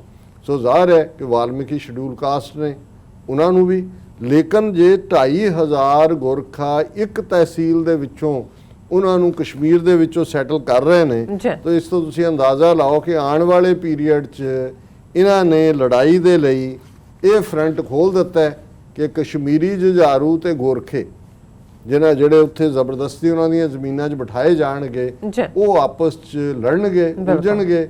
Nepal ਦਾ ਪਾਕਿਸਤਾਨ ਦੇ ਨੇੜੇ ਆਣਾ, ਨੇਪਾਲ ਦਾ ਖਾਲਿਸਤਾਨ ਦੀ ਤਹਿਰੀਕ ਦੇ ਨੇੜੇ ਆਣਾ, ਇਹ ਵੀ ਇਹਦੇ 'ਚ ਇੱਕ ਰੁਕਾਵਟ ਬਣ ਜਾਏਗਾ ਕਿ ਦੇਖੋ ਜੀ ਸਾਡੇ ਗੋਰਖਿਆਂ ਨਾਲ ਉੱਥੇ ਕੀ ਹੋ ਰਿਹਾ। ਔਰ ਇਸ ਸਾਰੇ ਦੇ ਨਾਲ ਇਹ ਸ਼ਰਾਰਤ, ਔਰ ਉਧਰੋਂ ਰੋ ਰਹੇ ਨੇ ਕਿ ਜੀ ਉਹਨਾਂ ਨੇ ਕੋਈ ਸੋਲੀਡੈਰਿਟੀ ਨਹੀਂ ਦਿਖਾਈ, ਫਿਕਰ ਕਰ ਰਹੇ ਨੇ। ਔਰ ਦੂਜੇ ਪਾਸੇ ਜਿਹੜੀ ਸ਼ਰਾਰਤ ਤੇ ਗਿਲਗਿਤ ਬਲਿਸਤਾਨ ਦੇ ਹਵਾਲੇ ਨਾਲ ਕਰ ਰਹੇ ਨੇ ਕਿ ਭਾਈ ਇਹਨਾਂ ਨੇ ਫੇਰ ਇੰਡੀਆ ਨੇ ਦਾਅਵਾ ਠੋਕਿਆ, ਕਿਉਂਕਿ ਹੁਣ ਪਾਕਿਸਤਾਨ ਦੇ ਸੁਪਰੀਮ ਕੋਰਟ ਦੇ ਆਰਡਰ ਮੁਤਾਬਕ ਉੱਥੇ ਚੋਣਾਂ ਕਰਾਉਣ ਦਾ ਆਰਡਰ ਹੈ। ਔਰ ਇੰਡੀਆ ਕਹਿ ਰਿਹਾ ਦੇਖੋ ਜੀ ਇਹ ਗਿਲਗਿਤ ਬਲਿਸਤਾਨ ਤਾਂ ਇਹ ਸਾਡੇ ਇਲਾਕੇ ਨੇ, ਇਹ ਪਾਕਿਸਤਾਨ ਆਕੂਪਾਈਡ ਕਸ਼ਮੀਰ ਹੈ, ਔਰ ਇਹਦੇ ਤੇ ਉਹ ਆਪਣਾ ਉਹ ਫੋਕੀ ਜਿਹੜੀ ਹੈ ਉਹ ਗੁੱਸਾ ਝਾੜ ਰਹੇ ਨੇ। India Pakistan temperature rise over Gilgit notwithstanding India's objection, Pak planning to hold elections in Gilgit Baltistan next month ਕਿ ਅਗਲੇ ਮਹੀਨੇ ਇਹਦੇ ਬਾਵਜੂਦ ਕਿ ਅਸੀਂ ਪ੍ਰੋਟੈਸਟ ਕੀਤਾ ਉਹ ਚੋਣਾਂ ਕਰਵਾਉਣ ਜਾ ਰਹੇ ਨੇ। ਫਿਰ war of words heat up between India and Pakistan over Gilgit Baltistan ਕਿ ਜੀ ਉਹ ਬਹੁਤ ਉੱਚਾ ਹੈ। ਔਰ ਇਸ ਸਾਰੇ 'ਚ ਮੈਂ ਸਮਝਦਾ ਵੀ ਪਾਕਿਸਤਾਨ ਨੇ ਵੀ ਥੋੜੀ ਜਿਹੀ ਪੇਸ਼ਕਦਮੀ ਕੀਤੀ ਹੈ ਸ਼ੁਰੂ। ਹਾਲਾਂ ਇਹ ਖਬਰਾਂ ਵੀ ਨੇ ਉਹਨਾਂ ਦੇ ਮੀਡੀਆ 'ਚ ਵੀ ਡਿਸਕਸ ਹੁੰਦੀਆਂ ਕਿ ਜੀ ਅਮਰੀਕਾ ਦੇ ਪ੍ਰੈਸ਼ਰ ਦੇ ਥੱਲੇ ਜਿਹੜਾ ਆਲਮੋਸਟ $80 ਬਿਲੀਅਨ ਦੇ ਖਰਚ ਦੇ ਨਾਲ ਚਾਈਨਾ ਪਾਕਿਸਤਾਨ ਇਕਨੋਮਿਕਲ ਕੋਰੀਡੋਰ ਹੈ ਉਹਨੂੰ ਸਲੋ ਉਹਦਾ ਕੰਮ ਚੱਲ ਰਿਹਾ ਹੈ। ਹਾਲਾਂਕਿ ਜਿਹੜੇ ਇੰਟਰ ਸਰਵਿਸ ਪਬਲਿਕ ਰਿਲੇਸ਼ਨ ਦੇ ISPR ਦੇ ਡਾਇਰੈਕਟਰ ਹੁੰਦੇ ਸੀ, ਮੀਡੀਆ ਨੂੰ ਬਰੀਫ ਕਰਦੇ ਸੀ, ਜਨਰਲ ਅਸੀਮ ਬਾਜਵਾ, ਉਹਨਾਂ ਨੂੰ ਹੈੱਡ ਲਾਇਆ ਹੋਇਆ ਇਸ ਦਾ CPEC ਦਾ। ਲੇਕਿਨ ਇਹ ਮੇਰਾ ਖਿਆਲ ਹੈ ਵੀ ਚੀਨ ਨੇ ਥੋੜੇ ਜਿਹੇ ਕੰਨ ਖਿੱਚੇ ਲੱਗਦੇ ਨੇ ਪਾਕਿਸਤਾਨ ਦੇ। ਪਾਕਿਸਤਾਨ ਵੀ ਕਈ ਵਾਰੀ ਦਬਾਅ ਵੀ ਹੈ, ਅਮਰੀਕਾ ਦਾ ਦਬਾਅ ਵੀ ਹੈ, ਕਿਉਂਕਿ ਇਸ ਸਾਰੇ ਦਾ ਜੋ ਕਸ਼ਮੀਰੀਆਂ ਦੇ ਨਾਲ ਵਾਪਰਿਆ 5 ਅਗਸਤ ਨੂੰ, ਜੋ ਹੁਣ ਭਾਰਤ ਨੂੰ ਜਿਹੜਾ ਚੁੱਕ ਦੇ ਕੇ ਇਹਨਾਂ ਦੇ ਜਿਹੜੇ ਜਬਾੜੇ ਪਨਵਾਏ ਨੇ, ਉਹ ਅਮਰੀਕਾ ਨੇ ਉਹਦਾ ਰੀਜ਼ਨ ਹੀ ਜਿਹੜਾ ਇਕਨੋਮਿਕਲ ਕੋਰੀਡੋਰ ਹੈ, ਕਿਉਂਕਿ ਇਹ ਦੁਨੀਆ ਦੀ ਲੜਾਈ ਬਾਈਪੋਲਰ ਵਰਲਡ, ਹੁਣ ਅਮਰੀਕਾ ਚਾਈਨਾ ਟ੍ਰੇਡ ਵਾਰ, ਔਰ ਇਸ ਸਾਰੇ 'ਚ ਜਿਹੜਾ ਸਫਰ ਲੋਕਲ ਕਸ਼ਮੀਰੀ ਕਰ ਰਹੇ ਨੇ, ਲੋਕਲ ਲੋਕ ਕਰਨਗੇ ਜੇ ਖਲਾਰਾ ਅੱਗੇ ਵੱਧ ਹੈ। ਔਰ ਇਸ ਸਾਰੇ 'ਚ ਪਾਕਿਸਤਾਨ ਨੇ, ਹੁਣ ਚਾਈਨਾ ਦੇ ਫੋਰਨ ਮਿਨਿਸਟਰ ਨੇ ਪਾਕਿਸਤਾਨ ਦੇ ਫੋਰਨ ਮਿਨਿਸਟਰ ਨਾਲ ਗੱਲਬਾਤ ਕੀਤੀ ਕੁਝ ਦਿਨ ਪਹਿਲਾਂ, ਉਹਨੂੰ ਕਿਹਾ ਹੋਣਾ ਕਿ ਭਾਈ ਕਿੱਥੇ ਸੁੱਤੇ ਹੋ, ਇਹਨੂੰ ਸਪੀਡ ਅਪ ਕਰੋ। ਇਹਨੇ ਇੰਡੀਆ ਨੇ ਜੋ ਕੰਮ ਉੱਥੇ ਕਰਾਚੀ ਸਟਾਕ ਐਕਸਚੇਂਜ ਤੇ ਅਟੈਕ ਕਰਵਾ ਕੇ ਕਰਵਾਇਆ, ਉਸ ਤੋਂ ਪਹਿਲਾਂ ਜਿਹੜਾ ਹੈਗਾ ਉਹ ਚਾਈਨੀਜ਼ ਕੌਂਸੂਲੇਟ ਤੇ ਅਟੈਕ ਹੋਇਆ ਸੀ, ਔਰ ਹੁਣ ਵੀ ਆਉਣ ਵਾਲੇ ਦਿਨਾਂ 'ਚ ਕੋਈ ਨਾ ਕੁਛ ਇਸ ਕਿਸਮ ਦੀਆਂ ਹਰਕਤਾਂ ਕਰਨਗੇ। ਪਰ ਇਹ ਜਿਹੜਾ ਸ਼ਾਇਦ ਪਾਕਿਸਤਾਨ ਨੂੰ ਵੀ ਉਸ ਸਲੰਬਰ 'ਚੋਂ ਉਹਨਾਂ ਨੇ ਜਗਾਇਆ ਹੋਏਗਾ ਚਾਈਨਾ ਨੇ। ਔਰ ਇਹ ਹੈ ਕਿ ਅੱਜ ਜਦੋਂ ਇੱਕ ਪਾਵਰ ਪਲਾਂਟ ਦਾ ਵੀ ਉਦਘਾਟਨ ਕੀਤਾ ਹੈ, ਹਾਈਡਰੋ ਪਾਵਰ, ਜਿਹੜਾ ਸੀਪੈਕ ਦੇ ਥੱਲੇ ਆਉਂਦਾ ਹੈ, ਇਮਰਾਨ ਖਾਨ ਉਹਨਾਂ ਨੇ ਵੀ ਕਿਹਾ ਕਿ ਜੀ ਇਹਨੂੰ ਅਸੀਂ ਤੇਜ਼ੀ ਨਾਲ ਮੁਕੰਮਲ ਕਰ ਰਹੇ ਹਾਂ। Pakistan will complete CPEC at all cost, says Prime Minister Imran Khan. CPEC connects Gwadar port in Pakistan's Balochistan with China's Xinjiang province. I hope कि पाकिस्तान हालां सियाणे ने बंदे उत्थे बैठे हुए, कोई साडी सलाह दे मुताज नहीं ने, पर मैं समझदा भी कई बार अपॉर्चुनिटीज़ हुंदियां ने।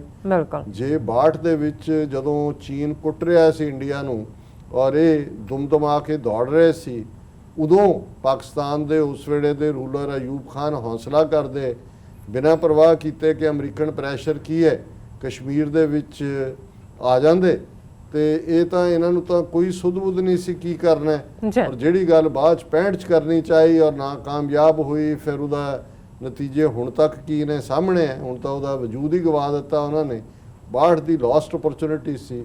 ਸੋ ਹੁਣ ਮੈਂ ਸਮਝਦਾ ਕਿ ਜੋ ਮਰਜ਼ੀ ਦਬਾਅ ਹੋਏ, ਪਾਕਿਸਤਾਨ ਨੂੰ ਵੀ ਇਹ ਗੱਲ ਸਮਝ ਲੈਣੀ ਚਾਹੀਦੀ ਹੈ ਕਿ ਉਸ ਦਾ ਬੇਸ਼ੱਕ ਜਦੋਂ ਤੁਸੀਂ ਡੀਲਸ ਨੈਗੋਸ਼ੀਏਟ ਕਰਦੇ ਹੋ ਚਾਈਨਾ ਨਾਲ, ਆਪਣੇ ਇੰਟਰਸਟ ਵਾਚ ਕਰੋ। ਮੈਂ ਇਹ ਨਹੀਂ ਕਹਿੰਦਾ ਕਿ ਭਾਈ ਅੱਖਾਂ ਬੰਦ ਕਰਕੇ ਤੁਸੀਂ ਮੰਨ ਲਓ, ਲੇਕਿਨ ਇਸ ਵੇਲੇ ਇਹ ਮੌਕਾ ਹੈ ਜੇ ਇਸ ਦੇ ਮੁੱਦੇ ਤੇ ਚਾਈਨਾ ਪਾਕਿਸਤਾਨ ਇਕਨੋਮਿਕਲ ਕੋਰੀਡੋਰ ਵਾਰ ਫੁਟਿੰਗ ਦੇ ਉੱਤੇ ਮੁਕੰਮਲ ਹੋਣਾ ਚਾਹੀਦਾ ਹੈ, ਨੋ ਮੈਟਰ ਕੀ ਪ੍ਰਾਈਸ ਉਹਦੀ ਪੇ ਕਰਨੀ ਪੈਂਦੀ ਹੈ, ਕਿਉਂਕਿ ਇਹੀ ਅਲਟੀਮੇਟਲੀ, ਅਦਰਵਾਈਜ਼ ਜੇ ਕੋਈ ਇੰਡੀਆ ਦੀ ਸ਼ਰਾਰਤ ਅਮਰੀਕਾ ਦੀ ਸ਼ਹਿ ਤੇ ਇਸ ਰਾਊਟ ਨੂੰ ਕੱਟਣ ਦੀ ਲਾਈਨ ਹੁੰਦੀ ਹੈ ਔਰ ਟੈਰੀਟੋਰੀਅਲ ਲਿੰਕ ਟੁੱਟ ਜਾਂਦਾ ਚੀਨ ਪਾਕਿਸਤਾਨ ਦਾ, ਤੇ ਇਹ ਫਿਰ ਡਿਜ਼ਾਸਟਰ ਹੋਏਗਾ ਪਾਕਿਸਤਾਨ। ਜੀ ਡਾਕਟਰ ਸਾਹਿਬ ਤੁਹਾਡਾ ਬਹੁਤ ਬਹੁਤ ਸ਼ੁਕਰੀਆ। ਸੋ ਇੱਥੇ ਲੈਣਾ ਬ੍ਰੇਕ। ਵਿਊਅਰਸ ਤੁਸੀਂ ਕਿਤੇ ਨਹੀਂ ਜਾਣਾ, ਮਿਲਦੇ ਹਾਂ ਛੋਟੇ ਜਿਹੇ ਬ੍ਰੇਕ ਤੋਂ ਬਾਅਦ।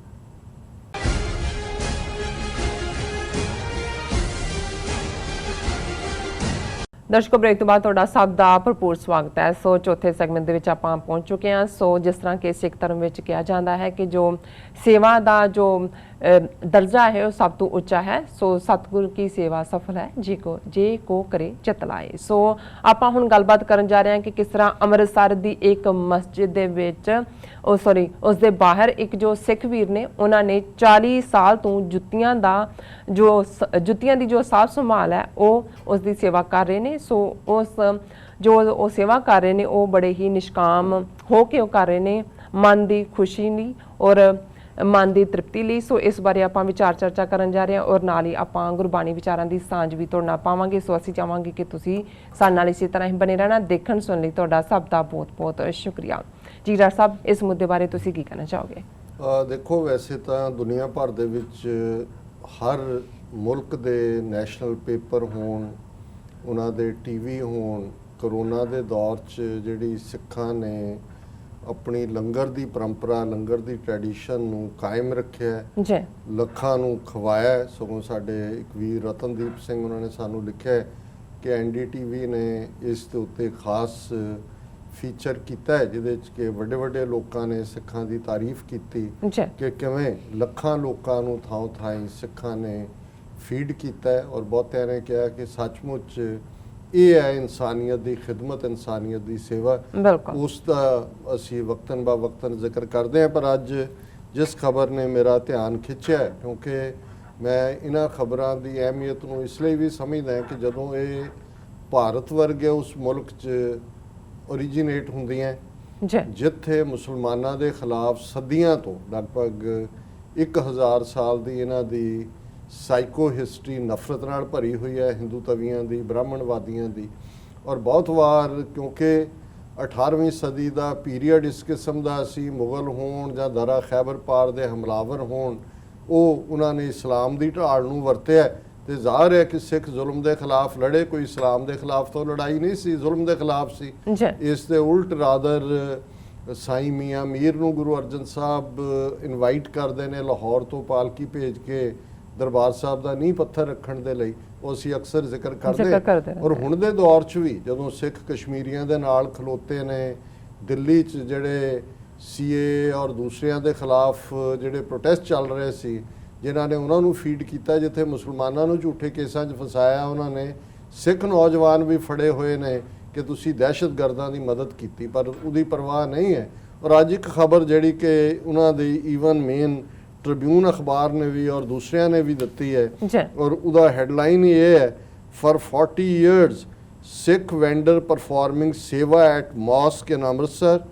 ਇਹ ਇੱਕ ਸਿੱਖ ਬਜ਼ੁਰਗ ਜਿਹੜਾ ਪਿਛਲੇ 40 ਸਾਲਾਂ ਤੋਂ ਜਦੋਂ ਜੁਮੇ ਦੀ ਨਮਾਜ਼ ਹੁੰਦੀ ਹੈ, ਇਹ ਬਾਹਰ ਜਿੱਥੇ ਜੁੱਤੀਆਂ ਲਾਹੀਆਂ ਜਾਂਦੀਆਂ, ਔਰ ਇਹ ਵੀ ਵੈਸੇ ਇਹ ਇੱਕ ਵੀਕਰ ਪੁਆਇੰਟ ਹੈ ਸਾਡੇ ਤਾਂ। ਚਲੋ ਸਿੱਖਾਂ ਦੇ ਗੁਰਦੁਆਰਿਆਂ 'ਚ ਅਸੀਂ ਜੋੜਾ ਘਰ ਬਣਾ ਦਿੱਤੇ, ਟੋਕਨ ਦਿੱਤੇ ਜਾਂਦੇ ਨੇ, ਤੁਸੀਂ ਜਮ੍ਹਾਂ ਕਰਾਉਂਦੇ ਹੋ ਜੁੱਤੀਆਂ ਜਾਂ ਦੂਜਾ, ਤੇ ਇਹ ਵੀ ਤਾਂ ਹੀ ਸ਼ੁਰੂ ਹੋਇਆ ਹੋਏਗਾ ਕਿ ਵੀ ਜਦੋਂ ਤੁਸੀਂ ਨਵੀਂ ਜੁੱਤੀ ਪਾ ਕੇ ਜਾਂ ਚੰਗੀ ਜੁੱਤੀ ਤੁਹਾਡੀ ਅੰਦਰ ਗੁਰਦੁਆਰੇ ਜਾਂ ਮਸਜਿਦ ਜਾਂ ਮੰਦਿਰ 'ਚ ਜਾਓ, ਬਹੁਤ ਵਾਰੀ ਬਾਹਰ ਆਇਆ ਜੁੱਤੀ ਗਾਇਬ ਹੁੰਦੀ ਸੀ।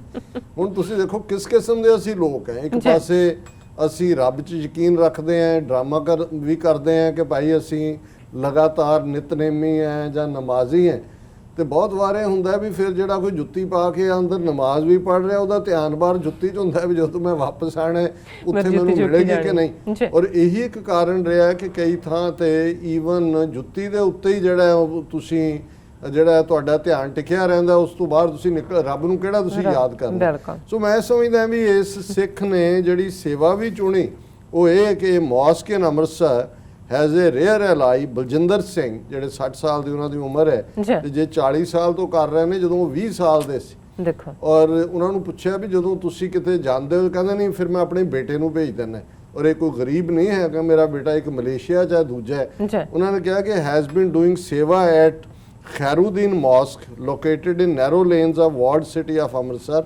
Non as Jama Masjid. ਔਰ ਦਰਸ਼ਕ ਦੇਖ ਸਕਦੇ ਨੇ ਬੜੀ ਜਿਹੜੀ ਹੈ ਉਹ ਚੰਗੀ ਮਸਜਿਦ ਬਣੀ ਹੋਈ ਹੈ, ਔਰ ਉਹਦਾ ਨਾਮ ਵੀ ਜਾਮਾ ਮਸਜਿਦ ਕਿਹਾ ਜਾਂਦਾ ਹੈ।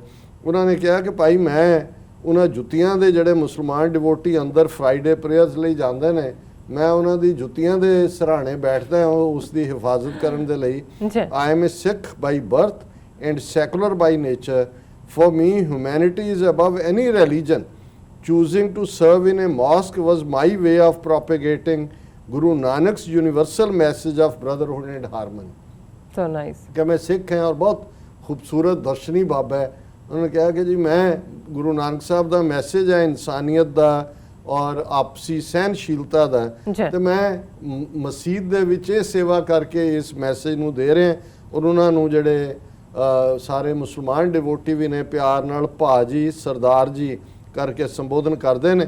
ਔਰ ਉਹਨਾਂ ਨੇ ਕਿਹਾ ਵੀ 1980 ਤੋਂ ਉਹ ਇਹ ਸੇਵਾ ਲਗਾਤਾਰਤਾ ਨਾਲ ਕਰ ਰਹੇ ਨੇ। I take care of their shoes while they offer prayers inside with a care free mind, ਤਾਂ ਕਿ ਅੰਦਰ ਨਮਾਜ਼ ਪੜ੍ਹਦਿਆਂ ਨੂੰ ਫਿਕਰ ਨਾ ਹੋਏ ਕਿ ਬਾਹਰ ਜਾਂਦਿਆਂ ਜੁੱਤੀ ਚੁੱਕੀ ਜਾਣੀ ਹੈ। ਫਿਰ ਉਹਨਾਂ ਜਦੋਂ ਪੁੱਛਿਆ ਕਿ ਉਹ ਉਹਨਾਂ ਨੂੰ ਇਸ ਸੇਵਾ 'ਚੋਂ ਕੀ ਮਿਲਦਾ ਹੈ, he said just an inner satisfaction, in return I get blessings from devotees which are pure in nature.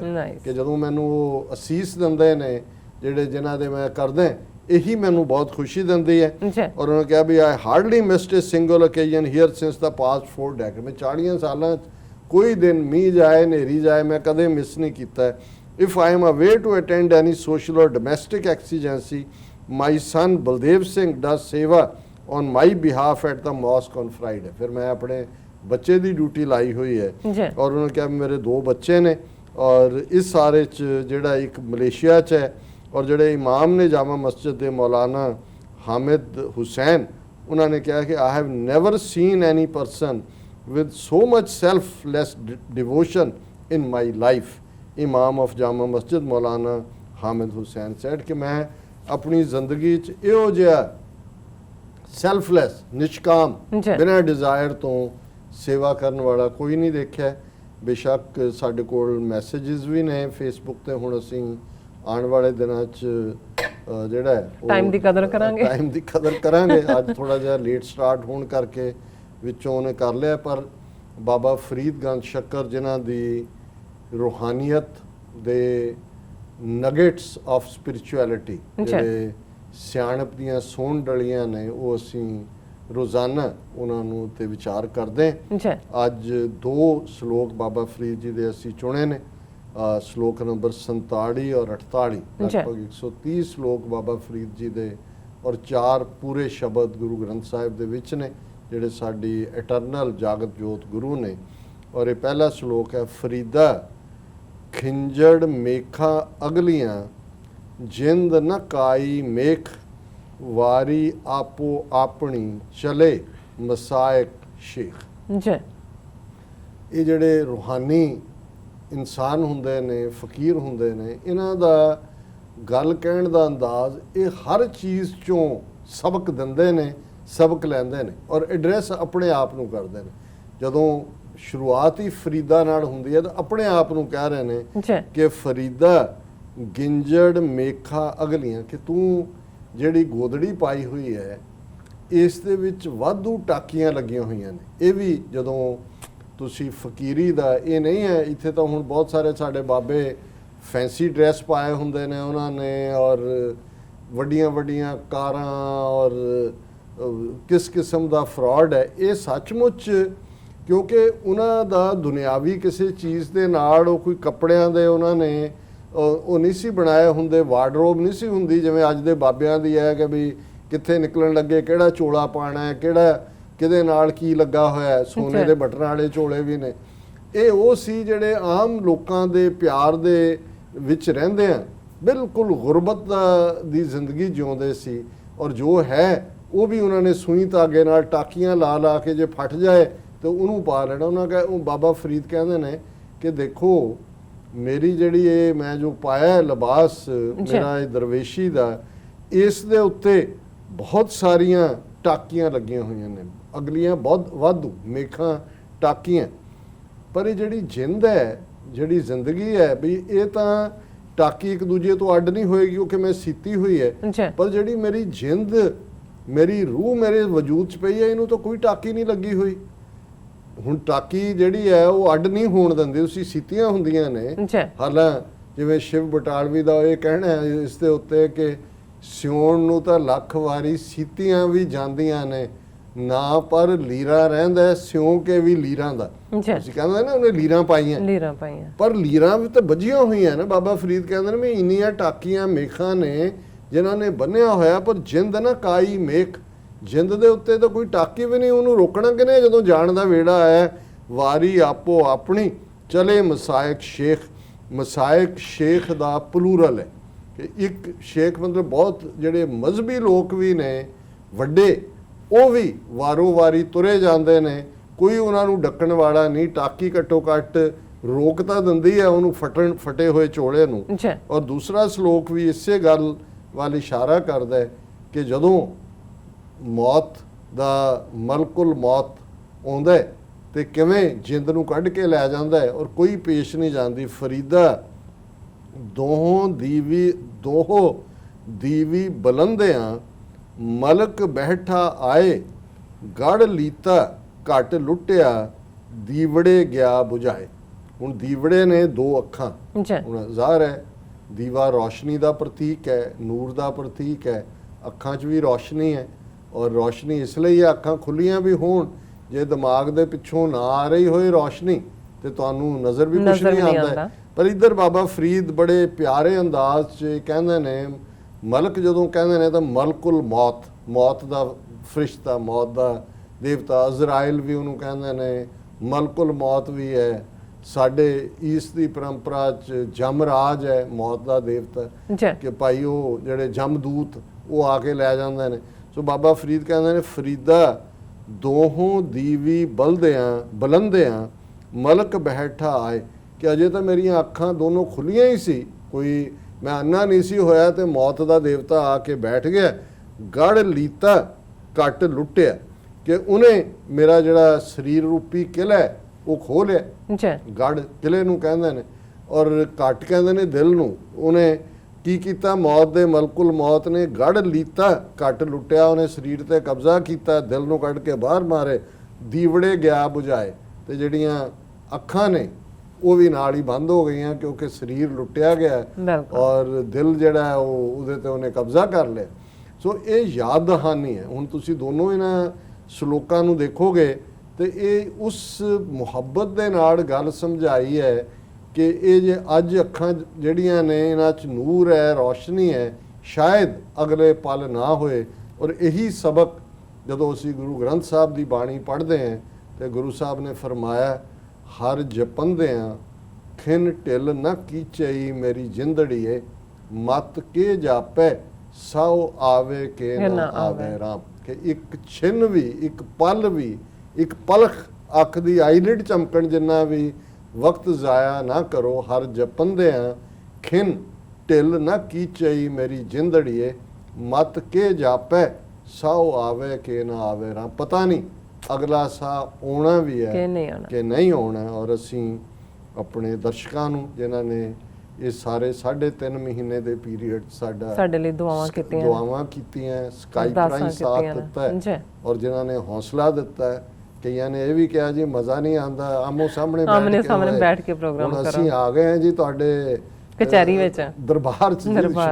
ਕਚਹਿਰੀ ਨੂੰ ਵੈਸੇ ਦਰਬਾਰ ਕਹਿੰਦੇ ਨੇ, ਸੱਚਾ ਦਰਬਾਰ ਤਾਂ ਰੱਬ ਦਾ ਹੈ, ਪਰ ਇਹ ਸਾਡੇ ਪਿਆਰਿਆਂ ਦਾ ਦਰਬਾਰ ਹੈ। ਔਰ ਅਸੀਂ ਐਕਸਪੈਕਟ ਵੀ ਕਰਾਂਗੇ ਕਿ ਤੁਸੀਂ ਵੱਧ ਤੋਂ ਵੱਧ ਇੱਕ ਗੱਲ, ਭਾਵੇਂ ਤੁਸੀਂ ਵੀ ਕਹਿੰਦੇ ਹੋ ਪਰ ਮੈਂ ਵੀ ਇੱਕ ਅੱਧੀ ਵਾਰੀ ਕਹਿ ਦਿੰਦਾ ਕਿ ਸਾਨੂੰ ਜਦੋਂ ਅਸੀਂ ਤੁਹਾਨੂੰ ਇਹ ਕਹਿੰਦੇ ਹਾਂ ਕਿ ਭਾਈ ਲਾਈਕ ਕਰੋ ਜਾਂ ਸ਼ੇਅਰ ਕਰੋ, ਤੇ ਸਾਨੂੰ ਕੋਈ ਹੋਰ ਤਵੱਕੋ ਨਹੀਂ ਹੁੰਦੀ। ਸਾਡਾ ਇਹ ਹੈ ਵੀ ਇੱਕ ਪਾਸੇ ਝੂਠ ਦਾ ਪ੍ਰਚਾਰ ਹੈ ਚਾਰ ਚਫੇਰੇ, ਤੇ ਇਹ ਸੁਨੇਹਾ ਵੱਧ ਤੋਂ ਵੱਧ ਸਾਡੇ ਵੀਰਾਂ ਭੈਣਾਂ ਤੱਕ ਪਹੁੰਚੇ। ਸੋ ਤੁਸੀਂ ਯਕੀਨੀ ਬਣਾਓ ਆਪਣੇ ਜਿਹੜੇ ਤੁਹਾਡੇ ਵੈਲ ਵਿਸ਼ਰ ਨੇ, ਜਾਣੂ ਨੇ, ਪਰਿਵਾਰ ਵਾਲੇ ਨੇ, ਉਹਨਾਂ ਤੱਕ ਇਹ ਮੈਸੇਜ ਔਰ ਸਾਨੂੰ ਇਨਪੁਟ ਵੀ ਦਿਓ। ਆਉਣ ਵਾਲੇ ਦਿਨਾਂ 'ਚ ਅਸੀਂ ਤੁਹਾਡੀਆਂ ਲਿਖਤਾਂ ਵੀ, ਤੁਹਾਡੇ ਮੈਸੇਜ ਵੀ ਸ਼ੇਅਰ ਕਰਾਂਗੇ। ਹਾਂ, ਹੁਣ ਤਾਂ 3.5 ਮਹੀਨੇ ਬਾਅਦ ਸਾਨੂੰ ਵੀ ਇਥੋਂ ਦੀ ਮਰਿਆਦਾ ਭੁੱਲੀ ਹੋਈ ਸੀ ਕਿ ਕਿਵੇਂ ਬਹਿਣਾ, ਅਣਜਾਣ ਜਿਹਾ ਲੱਗਣ ਦਿਆ ਸਾਰਾ ਕੁਝ। ਬਹੁਤ ਬਹੁਤ ਸ਼ੁਕਰੀਆ ਜੀ ਰਾਜ ਸਾਹਿਬ, ਤੁਹਾਡਾ ਬਹੁਤ ਬਹੁਤ ਸ਼ੁਕਰੀਆ। ਤੁਸੀਂ ਅੱਜ ਦੇ ਅਹਿਮ ਇਸ਼ੂ ਤੇ ਅੱਜ ਦਾ ਵਿਚਾਰ ਸਾਡੇ ਦਰਸ਼ਕਾਂ ਨਾਲ ਸਾਂਝਾ ਕੀਤਾ। ਆਸ ਕਰਦੇ ਹਾਂ ਕਿ ਸਾਡੇ ਦਰਸ਼ਕਾਂ ਨੂੰ ਅੱਜ ਦਾ ਇਹ ਸਾਰਾ ਸਮੁੱਚਾ ਪ੍ਰੋਗਰਾਮ ਹੈ ਉਹ ਪਸੰਦ ਆਇਆ ਹੋਵੇਗਾ। ਸੋ ਇੱਥੇ ਲੈਣੇ ਤੁਹਾਡੇ ਕੋਲ ਇਜਾਜ਼ਤ। ਵਿਊਅਰਸ, ਸਾਡੇ ਪ੍ਰੋਗਰਾਮ ਦਾ ਸਮਾਂ ਇੱਥੇ ਹੀ ਸਮਾਪਤ ਹੁੰਦਾ। ਤੁਸੀਂ ਆਪਣੀ ਰਾਏ ਤੇ ਸੁਝਾਅ ਸਾਨੂੰ ਭੇਜਣਾ ਭੁੱਲਣਾ ਸਾਡੇ ਇਸ ਪਤੇ ਤੇ sos@tv84.tv ਤੇ। ਅਸੀਂ ਆਪਣਾ ਪ੍ਰੋਗਰਾਮ ਲੈ ਕੇ ਫਿਰ ਦੁਬਾਰਾ ਤੁਹਾਡੇ ਸਨਮੁਖ ਹੋਵਾਂਗੇ। ਤਦ ਤੱਕ ਲਈ ਮੈਨੂੰ ਤੇ ਆਪਣਾ ਦਰਸ਼ਨ ਆਗਿਆ ਦਿਓ। ਦੇਖਦੇ ਰਹੋ TV84। ਬੁਲਾ ਦਿਓ ਫਤਿਹ।